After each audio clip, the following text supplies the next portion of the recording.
ਵਾਹਿਗੁਰੂ ਗੁਰੂ ਨਾਨਕ ਪਦ ਪੰਕਜ ਬੰਦਨ ਪੰਕਜ ਬੰਦਨ ਸਿਮਰੋ ਅੰਗਦ ਦੁਖ ਨਿਕੰਦਨ ਗੁਰੂ ਅਮਰਦਾਸ ਹਿਰਦੈ ਨਿਤ ਧਿਆਉ ਹਿਰਦੈ ਨਿਤ ਧਿਆਉ ਸ਼੍ਰੀ ਗੁਰੂ ਰਾਮਦਾਸ ਗੁਣ ਗਾਓ ਗੁਰੂ ਅਰਜਨ ਬਿਗਨਨ ਕੇ ਨਾਸ਼ਕ ਬਿਗਨਨ ਕੇ ਨਾਸਕ ਸ਼੍ਰੀ ਹਰਿ ਗੋਬਿੰਦ ਸੁਮਤ ਪ੍ਰਕਾਸ਼ਕ ਸ਼੍ਰੀ ਹਰਿ ਰਾਇ ਨਮੋ ਕਰ ਜੋਰੀ ਨਮੋ ਕਰ ਜੋਰੀ ਸ਼੍ਰੀ ਹਰਿ ਕ੍ਰਿਸ਼ਨ ਮਨਾਉ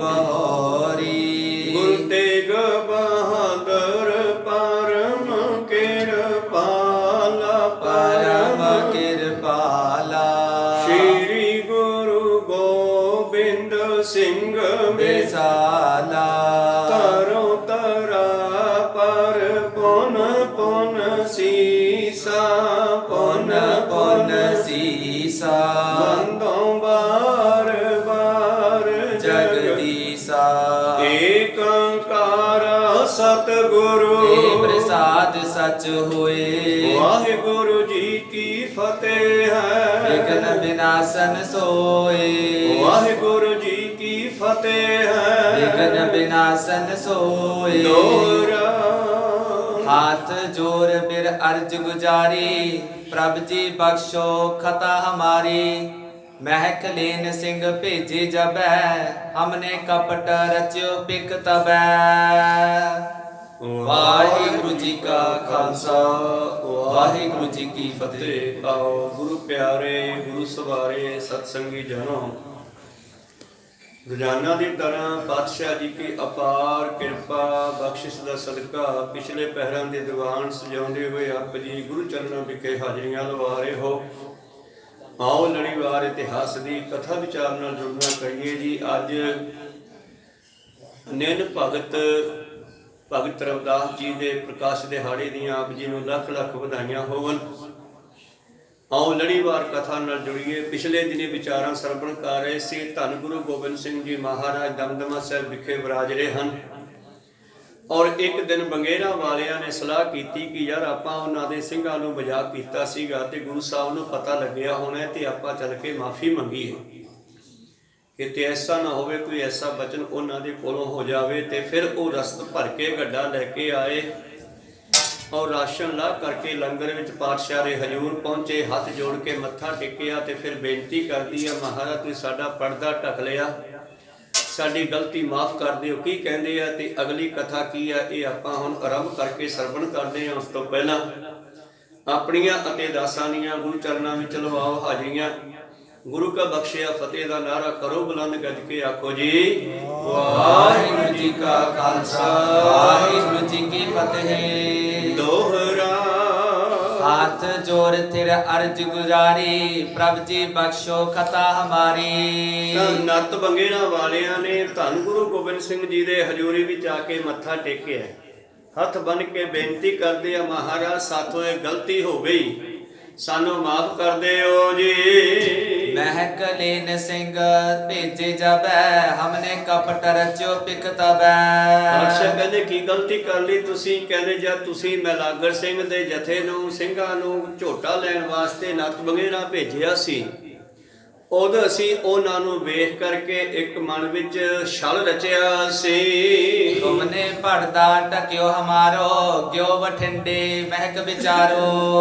ਔਰ ਕੀ ਛਲ ਰਚਿਆ ਸੀ ਮਹਾਰਾਜ? ਅਸੀਂ ਸੋਚਿਆ ਸੀਗਾ ਇਹ ਸਿੰਘ ਜਿਹੜੇ ਝੋਟਿਆਂ ਤੇ ਬਲਦਾਂ ਤੇ ਚੜ ਜਾਂਦੇ ਆ ਤੇ ਇਹ ਝੋਟਾ ਇਹਨਾਂ ਦੇ ਮਗਰ ਪਊਗਾ। ਅਸੀਂ ਆਪਣੇ ਮਨ ਵਿੱਚ ਇਹ ਸੋਚ ਲਿਆ ਸੀ। ਪਰ ਕਮਾਲ ਦੀ ਗੱਲ ਹੋ ਗਈ ਕਿ ਤੁਹਾਡੇ ਸਿੰਘਾਂ ਦਾ ਵਚਨ ਸੁਣਦਿਆਂ ਹੀ ਜਿਹੜਾ ਝੋਟਾ ਸੀ ਸੀਲ ਗਾਂ ਦੀ ਤਰ੍ਹਾਂ ਉਹਨਾਂ ਦੇ ਅੱਗੇ ਲੱਗ ਕੇ ਬਠਿੰਡੇ ਆ ਗਿਆ। ਫਿਰ ਸਾਨੂੰ ਪਤਾ ਲੱਗਿਆ ਵੀ ਆਪਾਂ ਤਾਂ ਇਹ ਗਲਤ ਸੋਚ ਲਿਆ। ਗੁਰੂ ਸਾਹਿਬ ਦੀ ਇੱਕ ਚਿੱਠੀ ਨੂੰ ਵੇਖ ਕੇ ਇੱਕ ਪਸ਼ੂ ਵੀ ਆਖੇ ਲੱਗ ਗਿਆ ਤੇ ਸਾਡੀ ਵਾਰੀ ਵੀ ਜਾਣਦੇ ਹੋਣਗੇ। ਇਸ ਕਰਕੇ ਅਸੀਂ ਉਸ ਗਲਤੀ ਦੀ ਮਾਫੀ ਚਾਹੁੰਦੇ ਹਾਂ। ਤੁਸੀਂ ਭਾਵੇਂ ਹਜੇ ਤੱਕ ਸੰਗਤਾਂ ਵਿੱਚ ਨਹੀਂ ਦੱਸੀ, ਸਾਡਾ ਪਰਦਾ ਰੱਖ ਲਿਆ ਹੈ ਜੀ। ਤੁਪਕ ਰੂਪ ਰਸ ਹੀਰੀ ਧਰ ਕਰ, ਗੁਰੂ ਪ੍ਰਸੰਨ ਪੈ ਇਮ ਕਹਿ ਕਰ। ਔਰ ਨਾਲ ਹੀ ਇਹਨਾਂ ਨੇ ਵੀ ਇੱਕ ਬੰਦੂਕ ਲਿਆਂਦੀ ਆ ਸੁੰਦਰ, ਸਤਿਗੁਰਾਂ ਦੇ ਸਾਹਮਣੇ ਮੱਥਾ ਟੇਕਿਆ ਤੇ ਸਤਿਗੁਰਾਂ ਨੇ ਬੰਦੂਕ ਦੇ ਵੱਲ ਦੇਖਿਆ ਤੇ ਇਹਨਾਂ ਵੱਲ ਦੇਖਿਆ, ਜਦ ਖੁਸ਼ ਹੋ ਗਏ। ਯਾ ਜਾਚਤ ਹੋ ਕਰੋ ਸੁਨਾਵਨਾ, ਬਖਸ਼ੀ ਖਤਾ ਪਰੇ ਅਬ ਪਾਵਨਾ।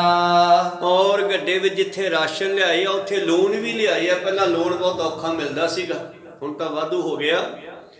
ਪਹਿਲਾਂ ਗੁਰੂ ਪਿਆਰੋ ਲੰਗਰ ਦੇ ਵਿੱਚ ਲੂਣ ਵੀ ਖਾਸ ਕਰਕੇ ਸੰਗਤਾਂ ਲੈ ਕੇ ਜਾਂਦੀਆਂ ਸਨ। ਤੋ ਪਾਤਸ਼ਾਹ ਜੀ ਦੇ ਬਚਨ ਕਰਨ ਤੇ ਸਤਿਗੁਰੂ ਪਾਤਸ਼ਾਹ ਜੀ ਕਹਿੰਦੇ, ਕਿਆ ਜਾਚਤ ਹੋ ਕਰੋ ਸੁਨਾਵਨ, ਬਖਸ਼ੀ ਖਤਾ ਪਰੇ ਆਪਾਵਨ। ਤੁਹਾਨੂੰ ਬਖਸ਼ ਲਿਆ ਹੈ, ਦੱਸੋ। ਹਾਥ ਜੋਰ ਤਬ ਸਬਨ ਬਖਾਨਾ, ਰਾਮੇ ਕੋ ਦੇ ਰਾਜ ਮਹਾਨਾ। ਤੁਹਾਨੂੰ ਮਾਫ ਕਰਤੀ, ਕੋਈ ਖਾਸ ਗੱਲ ਨਹੀਂ, ਕੋਈ ਗੱਲ ਨਹੀਂ। ਤੁਹਾਡੇ ਮਨ ਵਿੱਚ ਇਹ ਖਿਆਲ ਆ ਗਿਆ, ਅਸੀਂ ਮਾਫ ਕਰ ਦਿੱਤਾ। ਹੁਣ ਤੁਸੀਂ ਹੋਰ ਕੀ ਚਾਹੁੰਦੇ ਹੋ? ਕਹਿੰਦੇ ਜਿਵੇਂ ਤੁਸੀਂ ਰਾਮੇ ਨੂੰ ਰਾਜ ਦਿੱਤਾ ਹੈ। ਹਮਕੋ ਵੀ ਬਖਸ਼ੋ ਕਰ ਕਰਨਾ, ਆਏ ਪਰੇ ਰਾਵਰ ਕੀ ਸ਼ਰਨਾ। ਸਾਨੂੰ ਵੀ ਮਹਾਰਾਜ ਆਉਣ ਵਾਲਾ ਸਮਾਂ ਐਸਾ ਚੜ੍ਹਦੀ ਕਲਾ ਦਾ ਬਖਸ਼ਿਸ਼ ਕਰੋ, ਦਇਆ ਕਰਕੇ ਸਾਨੂੰ ਵੀ ਰਾਜ ਭਾਗ ਦੇ ਮਾਲਕ ਬਣਾਓ ਜੀ। ਸ੍ਰੀ ਗੁਰ ਕਹਿਓ ਮਿਲੇ ਤੁਮ ਆਏ, ਜਾਨ ਅਵਗਿਆ ਲੈ ਬਖਸ਼ਾਏ। ਸਤਿਗੁਰੂ ਪਾਤਸ਼ਾਹ ਕਹਿੰਦੇ ਚੱਲ ਚੰਗਾ ਹੋ ਗਿਆ, ਤੁਸੀਂ ਹੁਣ ਆ ਕੇ ਮਿਲੇ ਹੋ ਤੇ ਆਪਣੀ ਗਲਤੀ ਦੀ ਮਾਫੀ ਮੰਗ ਲਈ ਹੈ। ਯਾਤੀ ਪ੍ਰਥਮ ਰਾਜ ਹੈ ਜੀਤਕ, ਕੀਤਕ ਸਮੇਂ ਥਿਰੋਂਗੇ ਤੇਤਕ। ਇਸ ਕਰਕੇ ਜਿਹੜਾ ਰਾਜ ਹੈ ਅਸੀਂ ਰਾਮਾਂ ਨੂੰ ਦਿੱਤਾ ਹੈ, ਜਿੰਨਾ ਚਿਰ ਉਹਨਾਂ ਦੀ ਉਮਰ ਹੈ ਉਹ ਭੋਗਣਗੇ। ਲੈ ਚੀਨੇ ਕੋ ਘਰ ਸੁਖ ਪਾਹੋ, ਸਿੱਖ ਸੰਗਤ ਕੀ ਸੇਵ ਕਮਾਓ। ਔਰ ਫਿਰ ਤੁਹਾਨੂੰ ਵੀ ਮਿਲ ਜਾਵੇਗਾ, ਪਰ ਰਾਜ ਭਾਗ ਪ੍ਰਾਪਤ ਕਰਕੇ ਤੁਸੀਂ ਜਨਤਾ ਨੂੰ ਸੁੱਖ ਦੇਣਾ ਹੋਊਗਾ। ਸਿੱਖ ਸੰਗਤਾਂ ਨੂੰ, ਭਾਵ ਸ੍ਰਿਸ਼ਟੀ ਨੂੰ, ਜੋ ਰਾਜ ਅੱਜ ਦੁਨੀਆ ਲੱਭਦੀ ਫਿਰਦੀ ਹੈ, ਅਨੇਕਾਂ ਪਾਰਟੀਆਂ ਭੱਜ ਦੌੜ ਕਰ ਰਹੀਆਂ, ਸਭ ਦੀਆਂ ਪੈਰਾਂ ਦੇ ਵਿੱਚ ਜਾ ਕੇ ਬੇਨਤੀਆਂ ਕਰਦੇ ਆ ਸਾਨੂੰ ਵੋਟਾਂ ਪਾਓ। ਪਰ ਵੋਟਾਂ ਲੈਣ ਤੋਂ ਬਾਅਦ ਗੁਰੂ ਪਾਤਸ਼ਾਹ ਜੀ ਦੇ ਇਸ ਧਰਮ ਨੂੰ ਵੀ ਸਮਝਿਆ ਜਾਵੇ। ਮੈਂ ਅੱਜ ਦੇ ਦਿਹਾੜੇ ਤੇ ਭਗਤ ਰਵਿਦਾਸ ਜੀ ਦਾ ਬਚਨ ਯਾਦ ਕਰਦਾ ਕਿ ਜਿਸ ਵੇਲੇ ਉਹਨਾਂ ਨੇ ਇੱਕ ਸ਼ਬਦ ਰਚਿਆ, ਉਚਾਰਨ ਕੀਤਾ ਬਾਣੀ ਦੇ ਵਿੱਚ, ਭਗਤਾਂ ਨੇ, ਗੁਰੂਆਂ ਨੇ ਜਿੱਥੇ ਸਾਡਾ ਪਰਲੋਕ ਸੁਹੇਲਾ ਕੀਤਾ, ਉੱਥੇ ਲੋਕ ਵੀ ਵਧੀਆ ਬਣਾਉਣ ਦੀ ਗੱਲ ਕੀਤੀ ਹੈ। ਤੇ ਭਗਤ ਰਵਿਦਾਸ ਜੀ ਦਾ ਬਚਨ ਹੈ ਕਿ ਕਿਤੇ ਅਕਾਲ ਪੁਰਖ ਕਿਰਪਾ ਕਰੇ, ਐਸਾ ਸ਼ਹਿਰ ਮੈਨੂੰ ਮਿਲ ਜਾਵੇ ਕੈਸਾ, ਬੇਗਮਪੁਰਾ ਸ਼ਹਿਰ ਕੋ ਨਾਓ, ਦੁਖ ਅੰਦੋਹ ਨਹੀਂ ਤੇ ਠਾਓ। ਜਿੱਥੇ ਕਿਸੇ ਨੂੰ ਕੋਈ ਗਮ ਨਾ ਹੋਵੇ, ਕੋਈ ਦੁੱਖ ਨਾ ਹੋਵੇ। ਅੰਦੋਹ ਹੁੰਦਾ ਧੋਖਾ, ਕੋਈ ਕਿਸੇ ਨਾਲ ਧੋਖਾ ਨਾ ਕਰੇ। ਦੁੱਖ ਅੰਦੋਹ ਨਹੀਂ ਥੇ ਠਾਓ, ਨਾ ਤਸਵੀਸ ਖਰਾਜ ਨਾ ਮਾਲ, ਨਾ ਕਿਸੇ ਨੂੰ ਮਾਮਲਾ ਹਾਲਾ ਲੱਗੇ, ਨਾ ਟੈਕਸ ਲੱਗੇ। ਖੌਫ ਨਾ ਖਤਾ ਨਾ ਤਰਸ ਜਵਾਲ, ਨਾ ਕੋਈ ਕਿਸ ਤੋਂ ਡਰੇ, ਨਾ ਕੋਈ ਕਿਸੇ ਨੂੰ ਡਰਾਵੇ, ਨਾ ਕਿਸ ਤੇ ਤਰਸ ਕਰਨ ਦੀ ਲੋੜ ਪਵੇ। ਕਿਉਂਕਿ ਗਰੀਬ ਹੀ ਨਾ ਕੋਈ ਹੋਵੇ, ਸਾਰੇ ਹੀ ਇੱਕੋ ਜਿਹੇ ਹੋਣ, ਕੋਈ ਅਮੀਰ ਗਰੀਬ ਨਾ ਹੋਵੇ, ਬਰਾਬਰ ਹੋਣ ਸਾਰੇ। ਖੌਫ ਨਾ ਖਤਾ ਨਾ ਤਰਸ ਜਵਾਲ। ਤੇ ਭਗਤ ਰਵਿਦਾਸ ਜੀ ਕਹਿੰਦੇ ਮੈਨੂੰ ਤਾਂ ਐਸਾ ਸ਼ਹਿਰ ਮਿਲ ਗਿਆ। ਉਹ ਤਾਂ ਸੱਚਖੰਡ ਦੀ ਗੱਲ ਵੀ ਕਰਦੇ ਆ, ਉੱਥੇ ਸਾਰੇ ਬਰਾਬਰ ਹਨ। ਪਰ ਦੁਨੀਆ ਦੇ ਵਿੱਚ ਵੀ ਦੂਸਰਾ ਅਰਥ ਇਹਦਾ ਬਣਦਾ ਹੈ ਕਿ ਦੁਨੀਆ ਵਿੱਚ ਵੀ ਕਿਤੇ ਐਸਾ ਰਾਜ ਮਿਲ ਜਾਵੇ। ਆਮੋਏ ਖੂਬ ਵਤਨ ਗਏ ਭਾਈ, ਊਹਾਂ ਖੈਰ ਸਦਾ ਮੇਰੇ ਭਾਈ। ਐਸੇ ਰਾਜ ਦੇ ਵਿੱਚ ਹਮੇਸ਼ਾ ਹੀ ਖੈਰ ਦਾ ਮਤਲਬ ਸਭ ਨੂੰ ਸੁੱਖ ਮਿਲੇ। ਊਹਾਂ ਖੈਰ ਸਦਾ ਮੇਰੇ ਭਾਈ। ਦੋਮ ਨ ਸੇਮ ਏਕ ਸੋ ਆਹੀ। ਉੱਥੇ ਕੋਈ ਦੋ ਐਤ ਨਹੀਂ ਹੈ, ਦੋ ਤਰ੍ਹਾਂ ਦੇ ਨਹੀਂ ਹੈ, ਸੇਮ ਬਰਾਬਰ ਇੱਕੋ ਜਿਹੇ ਹਨ ਸਾਰੇ। ਸੱਚਖੰਡ ਵੀ ਸਾਰੀਆਂ ਰੂਹਾਂ ਜਿਹੜੀਆਂ ਬੈਠੀਆਂ ਇੱਕੋ ਜਿਹੀਆਂ, ਪਰ ਕਿਤੇ ਰਾਜਨੀਤਿਕ ਲੋਕ ਵੀ ਭਗਤਾਂ ਦੇ, ਗੁਰੂਆਂ ਦੀ ਇਸ ਬਾਣੀ ਦਾ ਮਾਰਗਦਰਸ਼ਨ ਲੈ ਕੇ ਚੱਲ ਪੈਣ। ਹੁਣ ਰਾਜਨੀਤੀ ਨੇ ਧਰਮ ਨੂੰ ਦੱਬਿਆ ਹੋਇਆ, ਧਰਮ ਨੂੰ ਆਪਦੀ ਮਰਜ਼ੀ ਨਾਲ ਚਲਾਉਂਦੇ ਰਾਜਨੀਤਿਕ ਲੋਕ। ਪਰ ਕਿਤੇ ਰਾਜਨੀਤੀ ਧਰਮ ਦੇ ਮੁਤਾਬਕ ਚੱਲ ਪਵੇ ਤੇ ਸਾਰੀ ਦੁਨੀਆ ਸੁਖੀ ਹੋ ਸਕਦੀ ਹੈ। ਕਿਤੇ ਭਗਤ ਜੀ ਦੇ ਸ਼ਬਦ ਦੀ ਆਗਿਆ, ਇਹ ਸ਼ਬਦ ਤੋਂ ਹੀ ਮਾਰਗਦਰਸ਼ਨ ਲੈ ਲੈਣ। ਕਹੋ ਸਤਿਨਾਮ। ਇਸ ਕਰਕੇ ਧੰਨ ਗੁਰੂ ਗੋਬਿੰਦ ਸਿੰਘ ਜੀ ਕੀ ਕਹਿ ਰਹੇ ਹਨ ਮੰਗੇੜਾ ਵਾਲਿਆਂ ਨੂੰ? ਕਹਿੰਦੇ ਤੁਹਾਨੂੰ ਰਾਜ ਤਾਂ ਮਿਲ ਜੂਗਾ, ਪਰ ਸਿੱਖ ਸੰਗਤਾਂ ਦੀ ਸੇਵਾ ਕਰਿਓ। ਰਾਜ ਮਿਲ ਜੂਗਾ, ਪਰ ਰਾਜ ਲੈ ਕੇ ਵੀ ਜਨਤਾ ਨੂੰ ਦੁੱਖ ਨਾ ਹੋਵੇ, ਐਸਾ ਰਾਜ ਕਮਾਉਣਾ ਹੈ। ਤਾਂ ਇਸ ਤਰ੍ਹਾਂ ਸਤਿਗੁਰਾਂ ਨੇ ਨੱਤ ਬਗੇਰਾਂ ਵਾਲਿਆਂ ਤੇ ਬਖਸ਼ਾਂ ਕੀਤੀਆਂ। ਗੁਰੂ ਪਾਤਸ਼ਾਹ ਕਿਰਪਾ ਕਰਨ। ਆਪਾਂ ਤਾਂ ਰੋਜ਼ ਹੀ ਅਰਦਾਸਾਂ ਕਰਦੇ ਹਾਂ ਕਿ ਮਹਾਰਾਜ ਸਾਰੀ ਦੁਨੀਆ ਨੂੰ ਸੁੱਖ ਬਖਸ਼ੋ, ਪਰ ਸੁੱਖ ਤਾਂ ਹੀ ਮਿਲ ਸਕਦਾ ਹੈ, ਨਾ ਸੁੱਖ ਵਿੱਚ ਗ੍ਰਸਤ ਦੇ, ਨਾ ਸੁੱਖ ਛੱਡ ਗਿਆ, ਸੁੱਖ ਹੈ ਵਿੱਚ ਵਿਚਾਰ ਦੇ ਸਤਿਗੁਰ ਸ਼ਰਨ ਪਿਆ। ਜੇ ਰਾਜਨੀਤਿਕ ਲੋਕ ਵੀ ਸਤਿਗੁਰ ਦੇ ਮੁਤਾਬਕ ਚੱਲ ਪੈਣ, ਵਿਚਾਰ ਕਰ ਲੈਣ, ਧਰਮ ਨੂੰ ਆਪਣੇ ਸਿਰ ਤੇ ਰੱਖਣ, ਰਾਜਨੀਤੀ ਨੂੰ ਥੱਲੇ ਲਿਆਉਣ, ਤਾਂ ਜਾ ਕੇ ਰਾਜਨੀਤਿਕ ਲੋਕ ਵਧੀਆ ਹੋ ਸਕਦੇ ਆ, ਤਾਂ ਸੰਸਾਰ ਦਾ ਭਲਾ ਕਰ ਸਕਦੇ ਆ, ਸੰਸਾਰ ਨੂੰ ਸੁੱਖ ਦੇ ਸਕਦੇ ਆ। ਪਰ ਇੱਕ ਵਾਰੀ ਵੋਟਾਂ ਪੈ ਜਾਂਦੀਆਂ, ਮੁੜ ਕੇ 5 ਸਾਲ ਪਤਾ ਨਹੀਂ ਕਿੱਥੇ ਜਾ ਲੁਕਦੇ ਆ। ਕੋ ਸਤਨਾਮ। ਔਰ ਫਿਰ ਲੱਭਦੇ ਨਹੀਂ ਜਨਤਾ ਨੂੰ, ਫਿਰ ਜਨਤਾ ਸਾਰੀ 5 ਸਾਲ ਤੜਫਦੀ ਰਹਿੰਦੀ ਆ। ਗੁਰੂ ਕਿਰਪਾ ਕਰਨ ਕਿਤੇ ਐਸਾ ਸਮਾਂ ਆ ਜਾਵੇ ਜੈਸਾ ਰਾਜਾ ਰਣਜੀਤ ਸਿੰਘ ਜੀ ਨੇ ਰਾਜ ਦਿੱਤਾ ਸੀ ਦੁਨੀਆ ਨੂੰ, ਭੇਸ ਬਦਲ ਕੇ ਵੀ ਦੁਨੀਆ ਦੇ ਦੁੱਖਾਂ ਨੂੰ ਸੁਣਦਾ ਫਿਰਦਾ ਸੀਗਾ। ਇੱਕ ਦਿਨ ਮੜਾਸਾ ਮਾਰੇ ਆ ਦਸਤਾਰ ਦੇ ਉੱਤੋਂ ਦੀ, ਪਤਾ ਨਹੀਂ ਲੱਗਦਾ ਕੌਣ ਜਾ ਰਿਹਾ, ਕਿਉਂਕਿ ਉਸ ਸਮੇਂ ਕਾਲ ਪੈ ਗਿਆ ਸੀਗਾ। ਔਰ ਕਾਲ ਪਏ ਦੇ ਵਿੱਚ ਇਸ ਨੇ ਆਪਣੇ ਭੰਡਾਰੇ ਖੋਲ੍ਹਤੇ, ਜਨਤਾ ਨੂੰ ਕਹਿਤਾ ਜਿੰਨੀ ਲੋੜ ਹੈ ਕਣਕ ਲੈ ਜਾਓ ਚੱਕ ਕੇ। ਔਰ ਇੱਕ ਬਜ਼ੁਰਗ ਨੇ ਆ ਕੇ ਕਣਕ ਦੀ ਗਠੜੀ ਬੰਨੀ ਆ। ਬਜ਼ੁਰਗ ਬੁੱਢਾ ਹੈ ਤੇ ਨਾਲ ਉਹਦੇ ਪੋਤਰਾ ਹੈ, ਉਹਦੀ ਉਮਰ ਛੋਟੀ ਹੈ। ਗਠੜੀ ਦੇ ਵਿੱਚ ਕਣਕ ਲਾਲਚ ਕਰਕੇ ਵੱਧ ਬਣ ਲਈ, ਚੱਕੀ ਜਾਂਦੀ ਨਹੀਂ।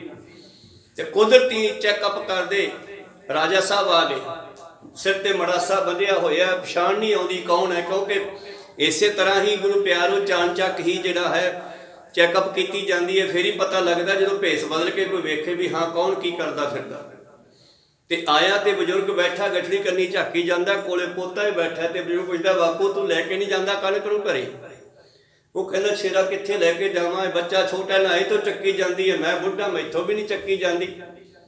ਤੇ ਉਹ ਨੌਜਵਾਨ ਕਹਿਣ ਲੱਗਿਆ ਲਿਆ ਬਾਪੂ ਮੈਨੂੰ ਚੁਕਾ, ਮੈਂ ਲੈ ਤੇਰੇ ਘਰੇ ਛੱਡਿਆ ਹੋਣਾ, ਚੱਲ ਮੂਹਰੇ ਲੱਗ ਤੂੰ। ਸਿਰ ਤੇ ਗਠੜੀ ਚੱਕੀ, ਉਹ ਕਣਕ ਵਾਲੀ ਕਹਿੰਦੇ ਤੇ ਲਿਜਾ ਕੇ ਉਸ ਬਜ਼ੁਰਗ ਦੇ ਵਿਹੜੇ ਵਿੱਚ ਲਾ ਦਿੱਤੀ। ਹੁਣ ਮੁੜਕਾ ਤਾਂ ਆ ਹੀ ਜਾਂਦਾ ਤੇ ਉੱਥੇ ਖੜ ਕੇ ਮੜਾਸਾ ਲਾ ਕੇ ਮੂੰਹ ਤੋਂ ਮੁੜਕਾ ਮੂੰਝਣ ਲੱਗੇ। ਜਦ ਭਾਈ ਸਾਹਿਬ ਜੀ ਮਹਾਰਾਜ ਰਣਜੀਤ ਸਿੰਘ ਤੇ ਪਰਨਾ ਲਾਇਆ, ਜਦੋਂ ਮੜਾਸਾ ਖੋਲਿਆ ਤੇ ਬਜ਼ੁਰਗ ਨੇ ਸਿਆਣਿਆ, ਹਾਂ ਇਹ ਤਾਂ ਰਾਜਾ ਸਾਹਿਬ ਮਹਾਰਾਜ ਤੁਸੀਂ ਮੇਰੀ ਗਠੜੀ ਚੱਕ ਕੇ ਲਿਆਏ, ਕਿਸੇ ਹੋਰ ਨੂੰ ਕਹਿੰਦੇ ਕਿਉਂ, ਮੈਨੂੰ ਕੀ ਹੋਇਆ, ਮੈਂ ਵੀ ਤਾਂ ਸੇਵਾਦਾਰ ਹੀ ਆ, ਤੁਸੀਂ ਮੇਰੀ ਡਿਊਟੀ ਲਾਈ ਹੈ। ਪਰ ਵੋਟਾਂ ਲੈਣ ਤੋਂ ਪਹਿਲਾਂ ਤਾਂ ਕਹਿੰਦੇ ਆ ਰਾਜਨੀ ਸੇਵਾ, ਤੇ ਪਰ ਮਗਰੋਂ ਕੁਝ ਹੋਰ ਹੀ ਬਣ ਜਾਂਦਾ। ਗੁਰੂ ਕਿਰਪਾ ਕਰਨ, ਸਮੱਤ ਬਖਸ਼ਣ ਦੁਨੀਆ ਨੂੰ। ਪਾਤਸ਼ਾਹ ਬੰਗੇਰਾ ਵਾਲਿਆਂ ਨੂੰ ਕਹਿੰਦੇ ਹਨ ਕਿ ਤੁਹਾਨੂੰ ਰਾਜ ਤਾਂ ਮਿਲ ਜਾਊਗਾ, ਕੋਈ ਨਹੀਂ ਖੋਵੇਗਾ, ਪਰ ਜਨਤਾ ਦੀ ਸੇਵਾ ਕਰਿਓ। ਇਮ ਬਖਸ਼ਾਏ ਕਿਤਕ ਦਿਨ ਰਹੇ, ਰੁਖਸ਼ਦ ਹੋਏ ਗ੍ਰਾਮ ਮਗ ਗਏ। ਔਰ ਇਸ ਤਰ੍ਹਾਂ ਗੁਰੂ ਪਿਆਰਿਓ ਮਾਫੀਆਂ ਲੈ ਕਰਕੇ, ਬਖਸ਼ਾਂ ਲੈ ਕਰਕੇ ਜਿਹੜੇ ਬੰਗੇਰਾਂ ਵਾਲੇ ਕੁਝ ਦਿਨ ਪਾਤਸ਼ਾਹ ਕੋਲ ਦਮਦਮਾ ਸਾਹਿਬ ਰਹੇ ਤੇ ਫਿਰ ਘਰਾਂ ਨੂੰ ਚਲੇ ਗਏ ਜੀ। ਉੱਚੇ ਥਾਨ ਬੈਠਿਕ ਦਿਨ ਮੈਂ, ਲਗਿਓ ਦੀਵਾਨ ਸੁਹਾਏ ਸਬਨ ਮੈਂ। ਔਰ ਇੱਕ ਦਿਨ ਦੀ ਗੱਲ ਹੈ, ਅਗਲੀ ਸਖੀ ਚੱਲ ਪਈ। ਸਤਿਗੁਰੂ ਉੱਚੇ ਟਿੱਲੇ ਦੇ ਉੱਤੇ ਬੈਠੇ ਹਨ ਕਿਤੇ ਦਮਦਮਾ ਸਾਹਿਬ ਦੇ ਵਿੱਚ ਹੀ, ਔਰ ਸੁਭਾਏ ਮਾਨ ਹਨ, ਦੀਵਾਨ ਸਜਿਆ ਹੈ ਜੀ। ਦਲ ਸਿੰਘ ਗਨ ਬਿਰਾੜ ਥਿਰ ਸਾਰੇ, ਸਬਨ ਸੁਵਰਾਵਨ ਬਾਗੋ ਚਾਰੇ। ਔਰ ਸਤਿਗੁਰਾਂ ਨੇ ਮੂਹਰੇ ਦੀਵਾਨ ਦੇ ਵਿੱਚ ਮੂਹਰੇ ਹੋ ਕੇ ਭਾਈ ਡੱਲਾ ਸਿੰਘ ਬੈਠਾ, ਔਰ ਗੁਰੂ ਪਿਆਰੋ ਨਾਲ ਉਸ ਦੇ ਸਾਥੀ ਬਰਾੜ ਸਿਪਾਹੀ ਬੈਠੇ ਹਨ। ਬਹੁਕੋ ਧੂਮ ਖੇਤ ਦਿਖਿਆਵੈ, ਸੁੰਦਰ ਸਵਾਦਲ ਅੰਨ ਉਪਾਵੈ। ਔਰ ਸਤਿਗੁਰਾਂ ਦਾ ਬਚਨ ਹੁੰਦੇ ਆ, ਬਖਸ਼ਾਂ ਹੁੰਦੀਆਂ, ਸਾਧ ਜੇ ਬੋਲੇ ਸਹਿ ਸੁਭਾਏ, ਸਾਧ ਕਾ ਬੋਲਿਆ ਬਿਰਥਾ ਨਾ ਜਾਏ। ਤੇ ਸਤਿਗੁਰੂ ਪਾਤਸ਼ਾਹ ਨੇ ਕਿਸੇ ਖੁਸ਼ੀ ਦੇ ਘਰ ਵਿੱਚ ਆ ਕੇ ਡੱਲੇ ਨੂੰ ਕਿਹਾ, ਉਹ ਡੱਲਿਆ ਕਿੱਡੀ ਸੋਹਣੀ ਕਣਕ ਉਗਰੀ ਹੈ, ਬੜੇ ਸਵਾਦਲੇ ਭੋਜਨ ਬਣਨਗੇ। ਸੁਨ ਡੱਲੇ ਜੁਤ ਸਭ ਕਰ ਜੋਰੇ, ਖੋਏ ਕਰੀ ਪ੍ਰਭੂ ਇਤਿਆਰੇ। ਡੱਲੇ ਨੇ ਅੱਗੋਂ ਗੱਲ ਕੱਟ ਦਿੱਤੀ ਆ, ਕਹਿਣ ਲੱਗੇ ਮਹਾਰਾਜ ਖੋਏ ਭਾਵ ਘਾਹੀ, ਇਹ ਤਾਂ ਘਾਹ ਫੂਸ ਹੈ, ਘਾਹੀ ਦੇ ਪੌਦੇ ਹਨ ਮਹਾਰਾਜ, ਇੱਥੇ ਕਿੱਥੇ ਗੋ ਧੂਮ। ਵਚ ਗੋ ਧੂਮ ਖਰੀ ਨਾ ਉਚਾਰੋ, ਮੋਠ ਬਾਜਰੀ ਭਲੇ ਵਿਚਾਰੋ। ਨਾਲੇ ਤੁਸੀਂ ਰਹਿ ਨਹੀਂ ਦਿਓ, ਇਹ ਕਣਕ ਹੋਣ ਦੇ ਬਚਨ ਨਾ ਹੀ ਕਰੋ, ਅਸੀਂ ਤਾਂ ਮੋਠ ਬਾਜਰੀ ਖਾਣ ਵਾਲੇ ਆ, ਸਾਨੂੰ ਇਹੋ ਹੀ ਠੀਕ ਆ। ਛਿਤ ਗੋ ਧੂਮ ਜੇ ਹਾਉ ਪਾਵੈ, ਤੁਰਕ ਦੇ ਦੁਖ ਚੜ ਚਲ ਆਵੈ। ਜੇ ਇੱਥੇ ਕਣਕ ਹੋਣ ਲੱਗ ਪਈ ਤੇ ਫਿਰ ਮਹਾਰਾਜ ਨੇ ਤੁਰਕਾਂ ਦਾ ਰਾਜ ਹੈ, ਉਹ ਸਾਥੋਂ ਹਾਲਾ ਮਾਮਲਾ ਮੰਗਣਗੇ। ਦੇਖੋ ਐਸੀ ਸੋਚ ਹੈ। ਭਾਈ ਸਾਹਿਬ ਜੀ ਕਹਿੰਦੇ ਅੱਗੋਂ ਜਵਾਬ ਕੀ ਦਿੰਦਾ ਹੈ, ਕਹਿੰਦੇ ਰਹਿ ਨਹੀਂ ਦਿਓ ਜੀ, ਇੱਥੇ ਤਾਂ ਮੋਠ ਬਾਜਰੀ ਠੀਕ ਹੈ ਜੀ, ਇੱਥੇ ਕਣਕ ਹੋਣ ਲੱਗ ਪਈ, ਤੁਰਕਾਂ ਦਾ ਰਾਜ ਹੈ, ਉਹ ਸਾਥੋਂ ਆ ਕੇ ਹਾਲਾ ਮਾਮਲਾ ਮੰਗਣਗੇ। ਸੁਣ ਕਰ ਸ੍ਰੀ ਮੁਖ ਤੇ ਮੁਸਕਾਏ, ਲੱਖ ਮਤਹੀਨੇ ਮੌਨ ਰਹਾਏ। ਔਰ ਪਾਤਸ਼ਾਹ ਨੇ ਸੋਚਿਆ ਛੋਟੀ ਮੱਤ ਵਾਲੇ ਆ, ਮਤਹੀਨੇ, ਮੱਤ ਤੋਂ ਖਾਲੀ ਆ, ਇਹਨਾਂ ਨੂੰ ਅਕਲ ਨਹੀਂ ਹੈ। ਅਸੀਂ ਦਾਤ ਦੇਣੀ ਚਾਹੁੰਦੇ ਆ ਕਣਕ ਦੀ, ਪਰ ਇਹਨਾਂ ਨੂੰ ਅਕਲ ਨਹੀਂ ਹੈ, ਛੋਟੀ ਮੱਤ ਹੈ। ਪਾਤਸ਼ਾਹ ਚੁੱਪ ਕਰ ਰਹੇ, ਕਿਉਂਕਿ ਉਹਨਾਂ ਬਚਨ ਤਾਂ ਚੱਲ ਗਿਆ, ਉਹ ਬਚਨ ਤਾਂ ਇਸ ਧਰਤੀ ਦੇ ਉੱਤੇ ਵਰਤ ਗਿਆ, ਅੱਜ ਆਪਾਂ ਦੇਖ ਰਹੇ ਹਾਂ। ਪਰ ਡੱਲੇ ਨੇ ਉਸ ਵੇਲੇ ਜਵਾਬ ਦੇ ਦਿੱਤਾ, ਬਚਨ ਕੱਟ ਦਿੱਤਾ। ਰਖੇ ਨਾ ਤੁਰਕ ਪੈ ਆਬਾਦਾ, ਗੁਰ ਕੋ ਬਾਕ ਤੇਰੇ ਸਦ ਸਦਾ। ਇਹਨਾਂ ਮੂਰਖਾਂ ਨੂੰ ਮੈਂ ਇੱਕ ਦਿਨ ਪਹਿਲਾਂ ਵੀ ਦੱਸਿਆ ਸੀਗਾ ਬਈ ਤੁਰਕਾਂ ਦਾ ਰਾਜ ਚਲਿਆ ਗਿਆ। ਉੱਥੇ ਕਿਹਾ ਨਹੀਂਗਾ ਰਾਏਕੋਟ ਵਿਖੇ ਤੁਰਕਾਂ ਦੀ ਜੜ ਗਈ, ਆਡਾ ਹੁੰਦਾ ਚਲੇ ਜਾਣਾ। ਕਹਿਣ ਲੱਗੇ ਮੈਂ ਕਿਹਾ ਸੀਗਾ ਵੀ ਤੁਰਕਾਂ ਦੀ ਜੜ ਪੱਟ ਦਿੱਤੀ ਹੈ, ਤੁਰਕਾਂ ਦਾ ਰਾਜ ਖਤਮ ਕਰ ਦਿੱਤਾ ਹੈ। ਅੱਜ ਤੋਂ ਬਾਅਦ ਇਹਨਾਂ ਮੂਰਖਾਂ ਨੇ ਨਹੀਂ ਪਤਾ ਵੀ ਆਉਣ ਵਾਲੇ ਸਮੇਂ ਤੁਰਕਾਂ ਦਾ ਰਾਜ ਹੀ ਨਹੀਂ ਰਹਿਣਾ। ਬੀਤ ਗਏ ਕੇਤਕ ਦਿਨ ਯਾਰ, ਬੈਠੇ ਸਤਿਗੁਰੂ ਉੱਚੀ ਠਾਰ। ਔਰ ਪਾਤਸ਼ਾਹ ਜੀ ਨੇ ਦੁਬਾਰਾ ਫਿਰ ਨਹੀਂ ਕਿਹਾ ਕਿ ਵਾਰ-ਵਾਰ ਇਹ ਤੋਂ ਕੀ ਗੱਲ ਕਟਾਉਣੀ ਹੈ। ਜੋ ਭਜਨ ਉਹਨਾਂ ਨੇ ਬਚਨ ਕਰਨੇ ਆ ਸਾਡੇ ਵਾਸਤੇ ਜੋ ਕੀਤੇ, ਉਹ ਅੱਜ ਤੱਕ ਪ੍ਰਤੱਖ ਹੈ, ਚੱਲ ਰਹੇ ਨੇ। ਕਈ ਦਿਨਾਂ ਦੇ ਬਾਅਦ ਇੱਕ ਦਿਨ ਫੇਰ ਕਿਤੇ ਐਸਾ ਸਮਾਂ ਬਣਿਆ, ਗੁਰੂ ਖੁਸ਼ੀ ਦੇ ਘਰ ਚ ਆਏ। ਸੁਖਾ ਛਕੇ ਅਮਲ ਦ੍ਰਿਗ ਆਏ, ਡੱਲੇ ਸਹਿਤ ਨਿਕਟ ਸਮਦਾਏ। ਦੁਪਹਿਰ ਦਾ ਸਮਾਂ, ਢੰਡਿਆਈ ਬਣੀ ਆ। ਔਰ ਗੁਰੂ ਪਿਆਰੂ ਸੁੱਖਾ ਢੰਡਿਆਈ ਨੂੰ ਕਹਿੰਦੇ ਆ, ਕਿਉਂਕਿ ਵਿੱਚ ਖਾਸ ਚੀਜ਼ ਸੁੱਖਾ ਪਾਇਆ ਜਾਂਦਾ, ਵਿੱਚ ਬਦਾਮ ਵੀ ਪਾਏ ਜਾਂਦੇ ਆ, ਵਿੱਚ ਹੋਰ ਸਮਾਨ ਵੀ ਪਾਏ ਜਾਂਦੇ ਆ, ਦੁੱਧ ਵੀ ਪਾਇਆ ਜਾਂਦਾ। ਢੰਡਿਆਈ ਪੁਰਾਣੇ ਸਮਿਆਂ 'ਚ ਸਿੰਘ ਪੀਂਦੇ ਸਨ, ਆ ਚਾਹ ਦਾ ਅਮਲ ਨਹੀਂ ਸੀ ਹੁੰਦਾ ਉਹਨਾਂ ਨੂੰ, ਇਸ ਕਰਕੇ ਉਹ ਢੰਡਿਆਈ ਦੁਪਹਿਰ ਦਾ ਸਮੇਂ ਸਭ ਨੇ ਛਕੀ ਹੈ ਤੇ ਸਤਿਗੁਰੂ ਦੀਵਾਨ ਵਿੱਚ ਬੈਠੇ ਹਨ। ਦ੍ਰਿਸ਼ਟੋ ਚੇਰੀ ਕਰ ਗੁਰ ਪਾਨੇ, ਪਿਕੋ ਕਮਾਦ ਖਰੀਤ ਕਨੇ। ਔਰ ਮੇਰੇ ਪ੍ਰੀਤਮ ਜੀ ਏਦਾਂ ਬੈਠੇ ਬੈਠੇ ਦੇਖ ਕੇ ਦੂਰ ਤੱਕ ਐਸੇ ਪਾਸੇ, ਕਿਉਂਕਿ ਸਾਰੇ ਜੰਗਲੀ ਜੰਗਲ ਹੁੰਦਾ ਸੀਗਾ। ਦਮਦਮਾ ਸਾਹਿਬ ਵੀ ਇਸ ਵਿੱਚ ਜੰਗਲ ਹੋਊਗਾ, ਹੁਣ ਤਾਂ ਬੱਸੋਂ ਹੋ ਗਈ ਸਾਰੇ। ਔਰ ਦੂਰ ਤੱਕ ਆਸਾ ਪਾਸਾ ਦੇਖ ਕੇ ਨਿਗਾਹ ਮਾਰ ਕੇ ਪਾਤਸ਼ਾਹ ਕਹਿੰਦੇ ਉਹ ਡਲਿਆ ਜਿਸ ਤੇ ਬਹੁ ਬਿਦ ਮਿਸਟਾਨਾ, ਹਿਤ ਭਲੀ ਲੈ ਸਵਾਦ ਜਹਾਨਾ। ਉਹ ਡਲਿਆ ਆ ਵੇਖੋ ਕਮਾਦ ਖੜਾ ਹੈ ਜਿਹਦੇ ਵਿੱਚੋਂ ਮਿੱਠਾ ਬਣੇਗਾ ਤੇ ਮਿੱਠੇ ਤੋਂ ਅਨੇਕਾਂ ਹੀ ਮਿਸ਼ਟਾਨ ਮਿੱਠੇ ਭੋਜਨ ਬਣਨਗੇ। ਸੁਨ ਬੈਰਾੜ ਕਹੇ ਕਰ ਜੋਰ, ਪ੍ਰਭ ਜੀ ਨੇ ਕਮਾਦ ਤੇ ਔਰ। ਮਹਾਰਾਜ ਕਿੱਥੇ ਕਮਾਦ, ਸਾਡੇ ਕਰਮਾਂ 'ਚ ਕਿੱਥੇ ਕਮਾਦ, ਅਸੀਂ ਤਾਂ ਮੋਠ ਮਾਜਰੀ ਵਾਲੇ ਆ, ਉਹੀ ਕਰੀਲਾਂ ਡੇਲੇ ਖਾਣ ਵਾਲੀ ਰਹਿ ਗਿਆ। ਕੋਈ ਸਤਨਾਮ, ਸਾਡੇ ਕਰਮਾਂ 'ਚ ਕਿੱਥੇ ਕਮਾਦ, ਨਾਲੇ ਰਹਿ ਨਹੀਂ ਦਿਓ। ਤ੍ਰਿਨ ਲਬੇਰੇ ਵੱਧ ਬਹੁ ਗਏ, ਸੋ ਆਗੇ ਤੁਮ ਦੇਖਤ ਪਏ। ਜਿਹਨੂੰ ਤੁਸੀਂ ਕਮਾਦ ਕਹੀ ਜਾਂਦੇ ਹੋ ਨਾ, ਇਹ ਘਾਹ ਹੀ ਵਾਲਾ ਵੱਡਾ ਹੋ ਗਿਆ, ਇਹ ਜ਼ਿਆਦੇ ਵੱਧ ਗਿਆ ਘਾਹ ਕਿਤੇ। ਇਹ ਕਮਾਦ ਨਹੀਂ ਹੈ, ਗੁਰੂ ਸਾਹਿਬ ਦਿਸਦਾ ਨਹੀਂ ਕਿਤੇ, ਉਹ ਤਾਂ ਨੇਤਰ ਬੰਦ ਕਰਕੇ ਵੀ ਦੂਰ ਤੱਕ ਵੇਖ ਲੈਂਦੇ ਆ। ਹੁਣ ਤਾਂ ਖੁੱਲੇ ਨੇਤਰਾਂ ਨੂੰ ਵੇਖ ਕੇ ਕਹਿ ਰਹੇ ਨੇ, ਕਹਿਣ ਲੱਗਿਆ ਜੀ ਨਹੀਂ, ਇਹ ਘਾਹੀ ਤੇ ਘਾਹ ਆਦਿ ਲੰਬਾ ਹੋ ਗਿਆ। ਇਤੇ ਆਦਿਕ ਵਦੂ ਚਾਹੇ ਨਾ ਕੋਈ, ਮੌਨ ਬਾਜਰੀ ਨਿਪਜੇ ਜੋਏ। ਰਹਿ ਨਹੀਂ ਦਿਓ, ਸਾਨੂੰ ਨਹੀਂ ਇਹੋ ਜੀ ਫਸਲਾਂ ਚਾਹੀਦੀਆਂ, ਸਾਨੂੰ ਤਾਂ ਮੋਠ ਬਾਜਰੀ ਸੈੱਟ ਹੈ। ਸੋਈ ਭਲੀ ਇਸ ਦੇਸ਼, ਨਾਹੀਂ ਤਾਂ ਪਹੁੰਚੇ ਤੁਰਕ ਵਿਸ਼ੇਸ਼। ਮਹਾਰਾਜ ਇਹੋ ਜੀਆਂ ਫਸਲਾਂ ਜੇ ਕਿਤੇ ਸਾਡੇ ਹੋਣ ਲੱਗ ਪਈਆਂ, ਤੁਰਕਾਂ ਦਾ ਰਾਜ ਹੈ, ਉਹ ਸਪੈਸ਼ਲ ਆਉਣਗੇ ਅਤੇ ਸਰਬ ਭਾਂਤ ਤੇ ਦੁਖ ਉਪਜੇ ਹੈ, ਔਜ ਪਾਏ ਕਰ ਹਾਲਾ ਲੈ ਹੈ। ਉਹ ਸਾਨੂੰ ਦੁਖੀ ਕਰਨਗੇ, ਸਾਥੋਂ ਧੱਕੇ ਨਾਲ ਹਾਲਾ ਮੰਗਣਗੇ, ਮਾਮਲਾ ਮੰਗਣਗੇ। ਇਸ ਕਰਕੇ ਇਹ ਕੰਮ ਤਾਂ ਨਾ ਹੀ ਹੋਵੇ, ਬਸ ਮੋਠ ਬਾਜਰੀ ਕਹਿੰਦਾ ਠੀਕ ਹੈ। ਸੁਣ ਸ੍ਰੀ ਮੁਖ ਤੇ ਪੁਨ ਮੁਸਕਾਏ, ਕਿਉਂ ਤੁਮ ਆਪਣੇ ਭਲੇ ਨਾ ਪਾਏ। ਗੁਰੂ ਪਾਤਸ਼ਾਹ ਹੱਸ ਪਏ, ਕਹਿੰਦੇ ਡੱਲਿਆ ਤੈਨੂੰ ਆਪ ਦਾ ਭਲਾ ਚੰਗਾ ਨਹੀਂ ਲੱਗਦਾ, ਤੈਨੂੰ ਇਹ ਇਲਾਕੇ ਦਾ ਭਲਾ ਚੰਗਾ ਨਹੀਂ ਲੱਗਦਾ ਕਿ ਸਾਡੀ ਗੱਲ ਕੱਟ ਦਿੰਨਾ। ਅਵਨੀ ਪੁਰ ਸਰੰਦ ਕੀ ਸਾਰੀ, ਇਹਾਂ ਲਗਾਵਨ ਹੇਤੂ ਚਾਰੇ। ਤੋ ਸਰਹੰਦ ਦਾ ਇਲਾਕਾ ਜਿਹੜਾ ਉਸ ਵੇਲੇ ਗੁਰੂ ਪਿਆਰਿਓ ਪਾਣੀ ਪੂਣੀ ਕਰਕੇ ਹਰਿਆਵਲ ਵਾਲਾ ਸੀਗਾ। ਪਾਤਸ਼ਾਹ ਕਹਿੰਦੇ ਤਾਂ ਸਰਹੰਦ ਵਾਲੀ ਧਰਤੀ ਮੈਂ ਜੰਗਲ ਵਿੱਚ ਇੱਥੇ ਫਿੱਟ ਕਰ ਦੇਣੀ ਆ। ਕਹੋ ਸਤਨਾਮ। ਭਾਵ ਉੱਥੋਂ ਵਾਲੀਆਂ ਫਸਲਾਂ ਇੱਥੇ ਹੋਣਗੀਆਂ, ਪਾਣੀ ਵੀ ਇੱਥੇ ਆਊਗਾ, ਇਹ ਫਸਲਾਂ ਵੀ ਇੱਥੇ ਹੋਇਆ ਕਰਨਗੀਆਂ ਔਰ ਬਾਗ ਵੀ ਲੱਗਿਆ ਕਰਨਗੇ। ਇਹ ਪਾਤਸ਼ਾਹ ਨੇ ਫਿਰ ਜੋ ਬਚਨ ਕਰਨੇ ਸੀ ਉਸ ਵੇਲੇ ਫਿਰ ਖੁੱਲੇ ਕੀਤੇ ਹਨ ਤੇ ਅੱਜ ਅਸੀਂ ਵੇਖਦੇ ਹਾਂ। ਸਤਿਗੁਰੂ ਪਾਤਸ਼ਾਹ ਜੀ ਕਹਿੰਦੇ ਡੱਲਿਆ ਤੈਨੂੰ ਇਹ ਗੱਲ ਚੰਗੀ ਨਹੀਂ ਲੱਗਦੀ ਕਿਆ?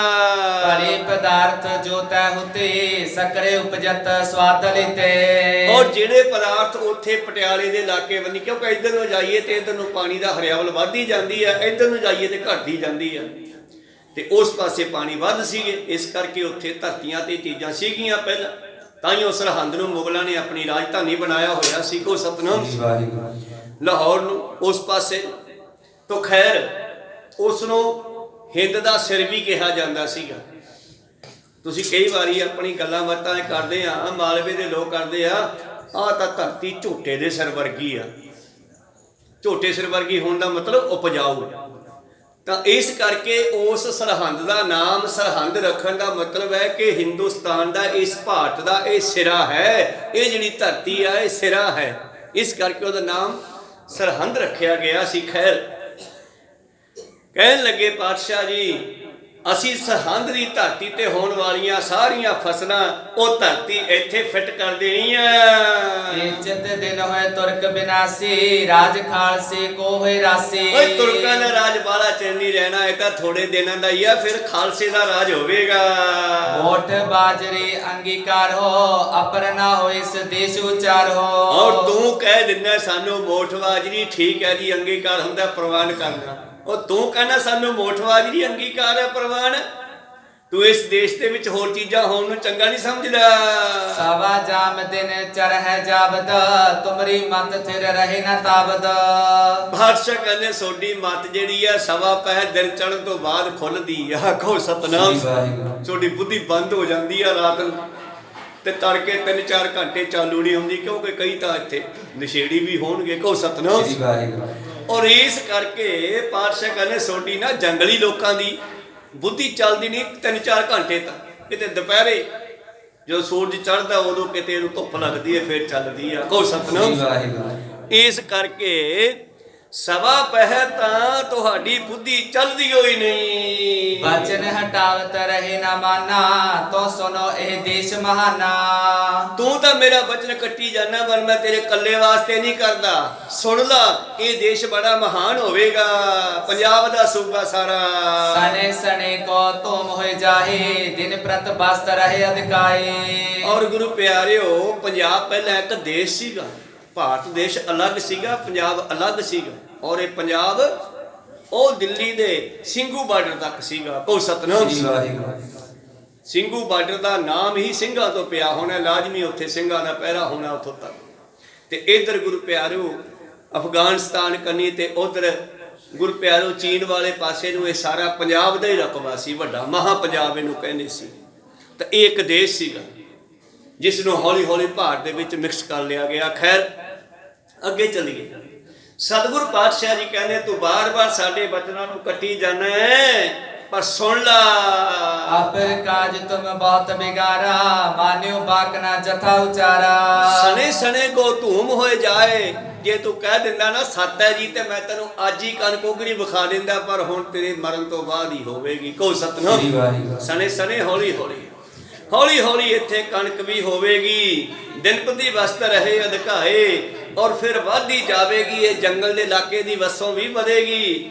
ਤੂੰ ਸਾਡੇ ਬਹੁਤ ਕੰਮ ਵਿਗਾੜੇ ਐ, ਸਾਡੇ ਬਚਨ ਨੂੰ ਕੱਟ ਕਰਕੇ। ਨਾਹੀਂ ਤਾਂ ਸਕਲ ਵਸਤ ਇਸ ਦੇਸ਼, ਉਪਯਤ ਨਿਤ ਪ੍ਰਤ ਹੋਤ ਵਿਸ਼ੇਸ਼। ਜੇ ਤੂੰ ਕਿਤੇ ਸੱਤ ਵਚਨ ਕਹਿ ਦਿੰਦਾ ਤੇ ਮੈਂ ਤੈਨੂੰ ਇਹ ਵਸਤੂਆਂ ਹੁਣੇ ਹੀ ਹੁੰਦੀਆਂ ਵਿਖਾ ਦਿੰਦਾ। ਡਲ ਸਿੰਘ ਆਦਿਕ ਗਨ ਬੈਰਾਰ, ਥਿਰ ਹੋਏ ਰਹੇ ਮੌਣ ਮੁਖ ਧਾਰ। ਉਹ ਵਿਚਾਰੇ ਅੱਗੋਂ ਕੀ ਕਰ ਸਕਦੇ ਸੀਗੇ, ਚੁੱਪ ਕਰਕੇ ਨੀਵੀਆਂ ਪਾ ਕੇ ਬੈਠ ਗਏ। ਜਾਣ ਸਕੇ ਨਾ ਆਸ਼ੇ ਗੁਰ ਕੋ, ਨਹਿ ਬਾਕਨ ਪਰ ਧੀਰਜ ਉਰ ਕੋ। ਸਤਿਗੁਰਾਂ ਦੇ ਆਸ਼ੇ ਨੂੰ, ਨਾਨਕ ਦੀਆਂ ਗੁੱਝੀਆਂ ਰਮਜਾਂ ਨੂੰ ਬੇਸਮਝ ਜਮਾਨਾ ਕੀ ਜਾਣੇ। ਆਸ਼ਾ ਹੁੰਦਾ ਰਮਜ, ਅੰਦਰਲੀ ਸੋਚ, ਅੰਦਰਲੇ ਖਿਆਲ। ਸਤਿਗੁਰਾਂ ਦੇ ਆਸ਼ੇ ਨੂੰ ਇਹ ਡੱਲੇ ਵਰਗੇ ਬਰਾੜ ਕੀ ਸਮਝ ਸਕਦੇ ਸੀ।